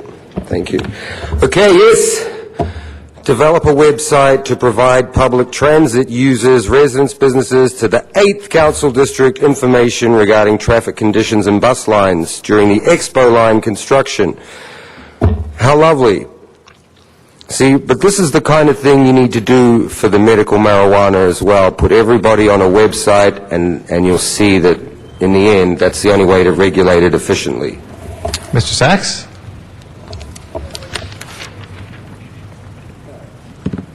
Yes, thank you. Is there not a website for the Expo Line for job sites? I mean, you have to maybe enhance the website, but also you should have on this website a place for the public that can go and issue complaints regarding construction schedules, and noise and building and fallout from the construction that's going on in the neighborhood. There seems to be a lot of people who have complained, or they don't have an avenue to raise concerns and complaints about the construction going on, because the 8th District doesn't seem to pay attention to the people who live along the Expo line and some of the problems that are occurring from the construction, the heavy construction, and the residue from the plates that are put in the ground to cover up the digging, the fact that trucks are going by 24 hours a day. It's a quality of life issue, and people have nowhere to complain about it or talk to somebody about it. Thank you. No members wish to be heard on this. Let's prepare the roll and tabulate the vote. 10 ayes. That is approved. Next item, please. Item 31, call special for cards. We'll go forthwith on that last one without objection. Zuma Dog on item 31, be followed by Matt Dowd. Yes, thank you. Item 31, I always like to speak about track maps, otherwise known as blueprint to density. I've been speaking about them for 3 years. I noticed that they really started to escalate about 2 years ago, and then we all know it's what council calls smart growth. I call it dumb growth. Now, I'd like to warn about some reasons why we need to put a stop to these track maps. It's because I have the budget update, and for those of you listening, you need to go watch this city council meeting on replay, because they just had a budget report saying that this budget update, I already saw this movie. It's called Mad Max, okay? It's called All Hell's Gonna Break Loose. Basically, if you look through here, the city has been downgraded in their credit ratings. Okay, it says the unemployment tax. You could bring it back to the track maps, please. The point is, with this budget, you are not going to have money to run the city. Track maps create density. As we know, the pipes are exploding. As we know, you're trying to cut back on fire and those services. Police, always an issue. Graffiti, nothing you can do about it. And again, the city does not have the money to operate. When you approve more and more of these track maps, you're creating more and more density. And in Tom LeBon's great district, the Miracle Mile, for example, you have property owners with great, great housing. Some of the top housing in the city. People would love to live there. Except there's not a parking space in miles of the Miracle Mile. So nobody can even live in the city because of your excessive density. And then you have to raise fees and taxes. And then we're here at the end of the day with the city downgraded credit report with no money in the coffers. They have to go into the reserve fund, people, okay? And they just said next year is worse. So the reason why, when I talk about the budget crisis, of which you people did nothing about, and you can say that it's not your responsibility, and it's the way it's been done for years, it's called leadership. And you stand up and say, get in here, people. We need to know what's going on. And I'd like to see some of that around here, Greg Smith. Mr. Matthew Dowd. Matthew Dowd is our next speaker. Matthew Dowd. Clock's running. Thanks for the cordial nature of your invitation. But it's the truth. The track maps are the blueprint for the density. We talked about it a lot. And every time we see them, it's like, wow, another big project. Some of them are small projects. They're probably okay. But, no, we talked about it. You should have toned down the development, because a lot of those guys are hurt, and tell me they're not. But I got good news and I got bad news for real estate development. The bad news, well, let me give you the good news first. You'll get a return on your investment. The bad news is 2020 is when that's going to turn up. So, yeah, approve them. I don't even care anymore.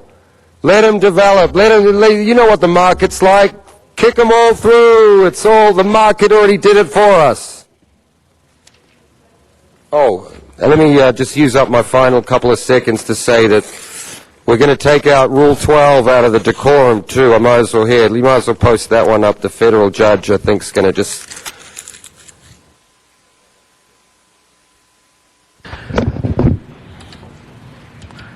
No further speakers in the queue on that item. No additional cards. Please open the roll. Close the roll. Tabulate the vote. 10 ayes. Next item? Madam President, the next items are in the special meeting. Would you like to recess the regular meeting and go back to the special? Yes, please, let's recess the regular meeting. First item is item number 36, and that was called special for cards. Mr. Vincent Young. Yes. Mr. Vincent Young, is Mr. Vincent Young here? Is there a Mr. Vincent Young here? That's me, Vince Young. I said it once, I've said it 20 times for Greg Smith. I'm Mr. Vince Excuse Young. me, before you get started, for the record, you have historically identified yourself as Matthew Dowd. But just for the record today, just for Greg Smith's benefit, I'm going to be Vince Young, because we're talking about USC. I know, but it's amazing how I filed a massive federal case all by myself with no college degree. Boy, you got to give me credit for that. And the judge took it into submission, and he loved me. And I've never been to any legal school ever for anything, except the one you gave me when I filed against you, and all your attorneys gave me all the paperwork to study. Thank you. I hope Nooch does better than Rocky Delga. I won't even say that word because... Am I off topic? What's the city attorney doing right now? Oh my goodness. I'm over it. No speakers on the queue on that item. Open the roll, please, Madam Clerk. Close the roll and then tabulate the vote. 10 ayes. Next item. Next item is 37, and are cards on that item, and an amending motion has been distributed. Matthew Dowd again, and Mr. Zumadog. Mr. Zumadog. Yes, thank you. Always unhappy to speak about this one. The LA Homeless Service Authority for establishing temporary shelters for the homeless. And let's go into some great, Zumadog, I've been coming here 3.5, almost 4 years. Yes, I've got classic material at this point. Let's go back from some K-Earth blast from the past. The first time I ever walked in here, hi, my name's Zumadog. Due to the things you're doing, expect a wave of homelessness that's going to come crashing down like a tsunami, and I'm 3 or 4 steps ahead of you. So, of course, as usual, like today, with the budget, where they talked about the pension and the city downgrading, and Greg Smith makes excuses that don't hold any water at all, well, now they have to do emergency temporary shelters. So I'd like to say, yes, please vote yes for this. We need emergency shelter for the wave of homelessness due to your economic policies, due to you raising taxes, raising fees, making it impossible to live in the city, unaffordable to live as a tenant, impossible to do business with, and everybody's vacated, and property taxes have gone down, and everything's terrible, and so now, yes, you need to add some homeless shelters, and I'd also like to say that the Prop 1C money, I'd like to remind everybody that there was state voter-approved Prop 1C money for emergency shelter for women, their kids, and for veterans and disabled. And what did the city council do? They gave it to Related Company for Grand Avenue project, for a cement park. It didn't go for emergency shelter. It went for a commercial cement park that Eli Broad on his Loserville Grand Avenue project to nowhere. Dirt has not been even dug yet. It's never gone off the ground and never will get off the ground. And I'd like to remind the council, as you sit here now and have to take extra measures to approve more emergency shelter housing, you had the Prop 1C money and you gave it to Eli Broad and Related Companies, and they used it for a cement park that didn't go anywhere. And I'd like to say, you guys are definitely the losers, and any federal court will say I can call you that. Mr. Garcetti. I just want to thank Ms. Perry, and it's been a pleasure to work with her on this, and Mr. Rosendahl, 3 of us who worked on the ad hoc committee on homelessness. There was no year-round program for emergency shelters until we changed that. It used to be literally you had to go out and check the temperature or see if there's enough rain. And this is the ongoing money, which has grown quite substantially, actually, over the last 5 years. Not enough for what we have out there.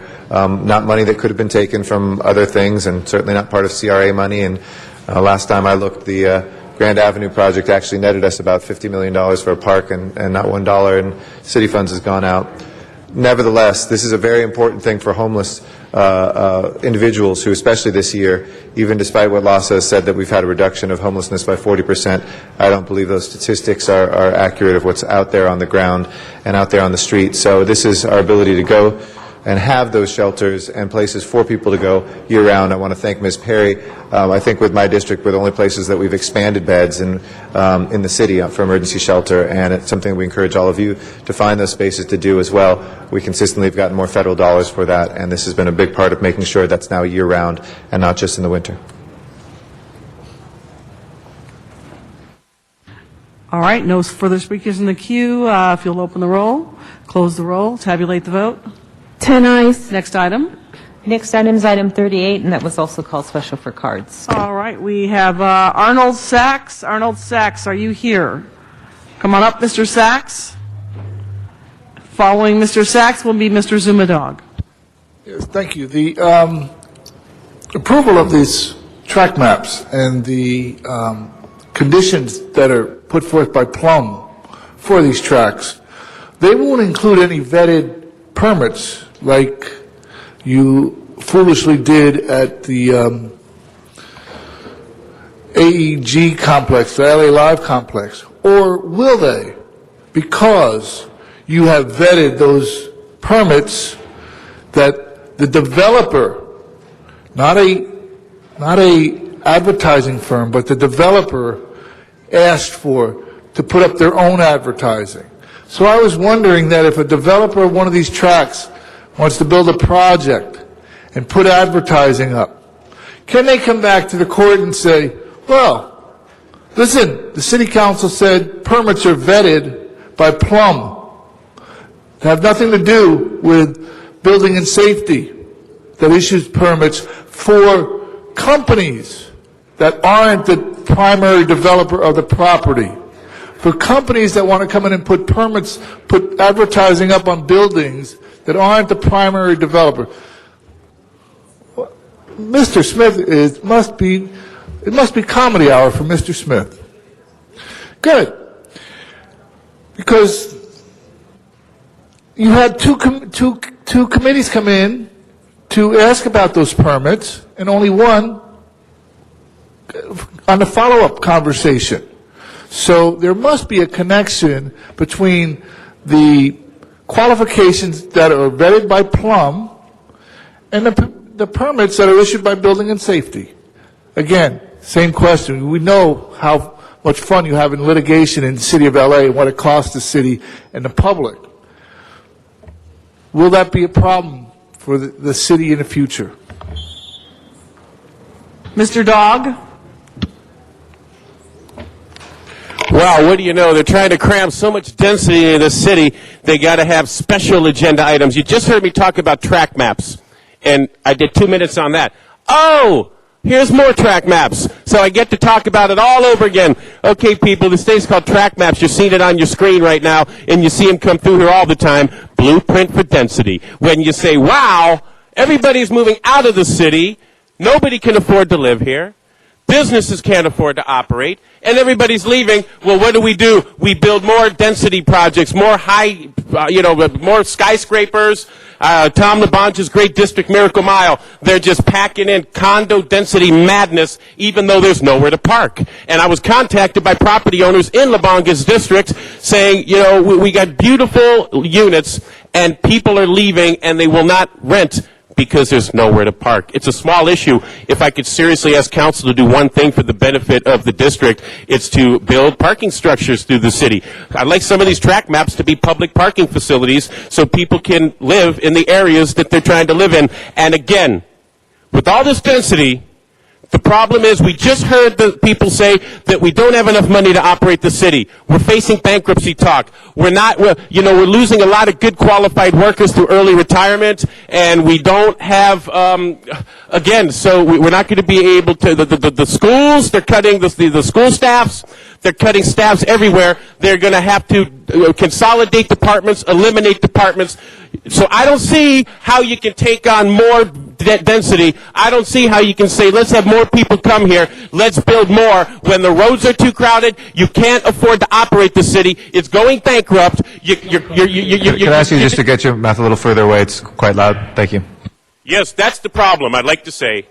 And by the way, I'd like to say to Councilmember LaBonge, he said they wish they had a public place on the third floor for ideas. It's called public comment, Tom.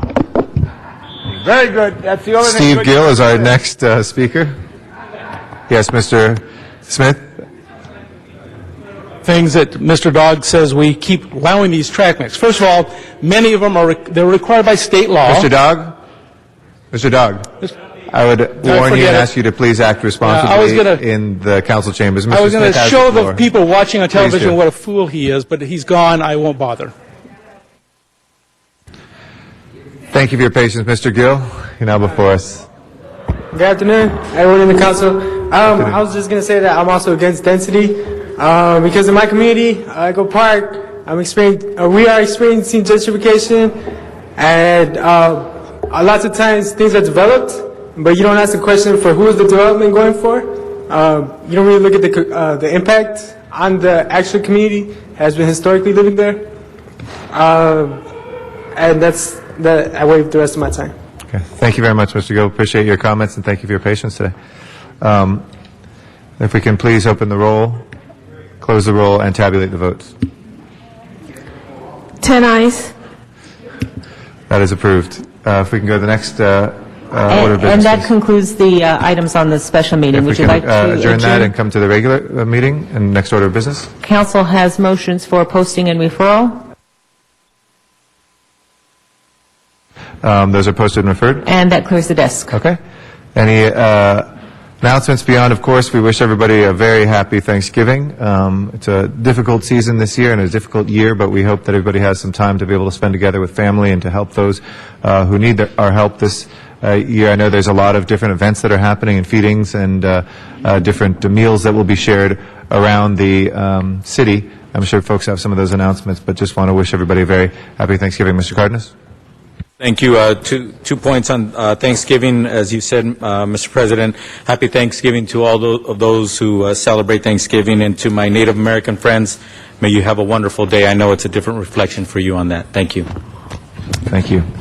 Mr. Weezer, did you? Yes, thank you. I just want to let my colleagues on this council who attended USC that Cal got back at Stanford last weekend, and we got him back for that 2 points that the 2-point conversion when they were already beating SC. So Cal did a good job in getting back at Stanford, especially to you, Mr. Smith. Mr. LaBonge? You going to take that from Mr. Weezer? I think that's a little rough there. It's Thanksgiving. We should be thankful that we have two great universities in a great city. We should be thankful that we have an excitement on Saturday night at 39th and Figueroa. But on Sunday night on Hollywood Boulevard, we have the Hollywood Christmas Parade. I'm going to throw it right back to Mr. Garcetti because it's in the heart of his district. Absolutely. We've got Susan Lucci as our Grand Marshal. We've got, it's going to be live on Channel 13 and broadcast around the country throughout the CW system. So we look forward to seeing folks there. It's one of the last free events in Los Angeles that families can come out to. We've got a lot of stars, music stars, singers, actors, and some great floats this year as well. So look forward to seeing folks out there on Hollywood Boulevard on Sunday, the Sunday after Thanksgiving, to kick off the season. Thank you very much. And it's sponsored by Coca-Cola Bottling Company, which is very good. It's Los Angeles' new additional support necessary for this parade, which we're partners in. Thank you for your leadership, Mr. Garcetti. Thank you, Mr. LaBonge. Mr. Alarcon and then Mr. Parks. Tom LaBonge said there were two great universities in Los Angeles. I know that one is CSUN, Cal State Northridge. What was the other one? Taking the words from the late, great John Farrell, who really knew what it was all about because he was in that game all the time. So. Thank you, Mr. Parks, and if we could send 36th forthwith for Mr. Smith. Thank you, Mr. President. I just want to wish everybody a happy Thanksgiving. Just want to invite everyone, the number one ranked Crenshaw High School is playing one of their playoff games against Westchester at Crenshaw High at 7 o'clock. Invite everybody there. Also on November the 30th, invite everyone to the 7th annual tree lighting in the Leimert Park area through the efforts of Department of Water and Power and others.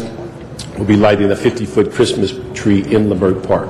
That's 5 o'clock on November the 30th. Thank you, Mr. Smith. First of all, that item number 36 also go forthwith. Appreciate that. And to answer the questions all you've been asking. No, Monday. I'm sorry, Monday. Somebody just hear something, or was that the voices inside my head again? All right. Very good, No other announcements. Do we have any adjourning motions today? Okay, if I can ask everybody in council chambers to please rise for our adjourning motions. Thank you very much. Mr. Cardenas. You don't have it? Thank you very much, Mr. President. It's with great sadness we announce the passing of Naomi Johnson. She passed away on Tuesday, November 10th. She was born November 15th, 1956. She lost a year-long battle with cancer. Naomi Johnson was well known in the health community. She worked for many years at Valley Presbyterian Hospital, running the community education outreach program, focusing on services to seniors and those underserved. Naomi Johnson organized many events to provide health services for the community during her long career and for the last 4 years. She partnered with the Los Angeles Council District, my office, on our annual community health and safety fair to help secure funding and provide health screenings for the event. Naomi Johnson was a wonderful wife and mother, as well as a warm and giving friend. She always had a positive outlook and tried to make the best of any situation, no matter how bad it was. Whether at work or in her personal life, Naomi provided help for anyone who needed it. She will be deeply missed, and especially those of us who worked with her and knew her very well. She's survived by her husband, Robert, and her daughters, Nina, Robbie, and Andrea, and her son, Vincent, and also 2 grandchildren. Mr. Labange? Members, I ask we adjourn in memory of Thomas O'Malley, a scholarly Jesuit priest who headed up Loyola Marymount University in the period of significant expansion in the 1990s. He was also a professor and dean at Boston College. He died recently at the age of 79. Additionally, I ask we adjourn in memory of William Fouquet. Bill Fouquet was a great man who lived in the Los Feliz district. His wife preceded his death, Lucy. He ran Washington Tires on Washington Boulevard near Normandy. He was involved in the Wilshire Chamber of Commerce. He had 3 beautiful daughters and 1 son. And he had a great tribute recently and showed his life in a spirit that all should live to. Also, I ask we adjourn in memory of Hoyt Pardee, who was a major with his brothers, developed a construction company that became the leading Southern California home builders, Pardee Construction. He was a UCLA graduate, a classmate of Jackie Robinson, and in fact he helped build the stadium that honors the late great Jackie Robinson. He paid for that stadium with others. He's survived by his wife Victoria, sons David, Douglas, and Wesley, and numerous grandchildren. He lived to be 91 years old. And lastly, I ask we adjourn in memory of Dennis Cole, who lived to be 69. I met him at Los Angeles Police Department functions. He was a TV actor. I adjourn in memory for him, not because he was an actor, but as a resident of this city. His son lost his life in a tragic unsolved murder in Venice several years ago. So I ask we adjourn in memory of Dennis Cole. Thank you. Ms. Hahn. Thank you. I'd like us also to adjourn in memory of Carolyn Brownell, who was a lifelong resident of San Pedro, who just died on Monday, last Monday. It was quite a shock to everyone. She was a lifelong resident of San Pedro. She graduated from San Pedro High School in 1965 and then worked for the San Pedro Chamber of Commerce for 33 years. She was one of those that was just the face of the San Pedro Chamber, just so devoted to San Pedro and all of the issues that the Chamber worked on. She touched and charmed hundreds of lives during her many years of service to the community. She will be remembered for her sweet disposition and her gentle, understanding nature. She always seemed to have a kind word or a smile for everyone. She's survived by her 2 sons, Brian and Mark, her 5 grandchildren, Matthew, Marina, Hannah, Kayla, and Chloe, as well as her sister, Jane Copeland, and lastly, her little dog, Ashley Marie. She will be missed by the entire community. Thank you. Mr. Weiser. Thank you, Mr. President. I'd ask that we adjourn in memory of Jerry A. Miller. Jerry passed away at his home on November 10th from brain cancer. He grew up in Bow Heights and was one of 11 children. He attended Salesian High School and then went on to East Los Angeles City College, where he met his future wife, Lucille Valeriano, who he married in 1968. The couple went on to live in Pico Rivera and have 6 children. Jerry served as a military policeman for the U.S. Army and served in Vietnam. He worked for the Ralph M. Parsons Corporation as a construction engineer for 27 years.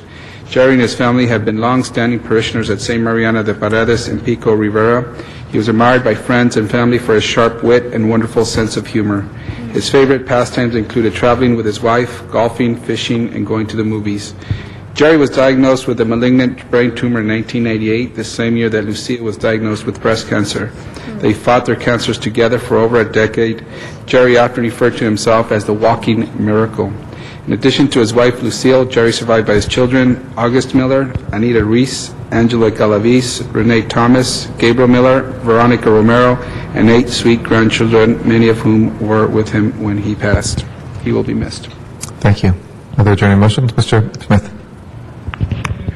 We adjourn in the memory of Chuy Bustamante. Chuy was a veteran of World War II. I heard stories that he, for many years, ran a body shop in East L.A., and the young kids would come there and want to work on their cars, and he would help them and try to keep them out of gangs. So he would give them free service and help them build these cars. I went to his funeral yesterday, and there was a dozen old restored cars there from the kids in the community that had gone to his body shop over the years to fix their cars with his free advice and help. He is he's survived by his children, Ronnie Bustamante, Chinky Bustamante, and someone you know is my my executive assistant and former design assistant, Cindy Varela.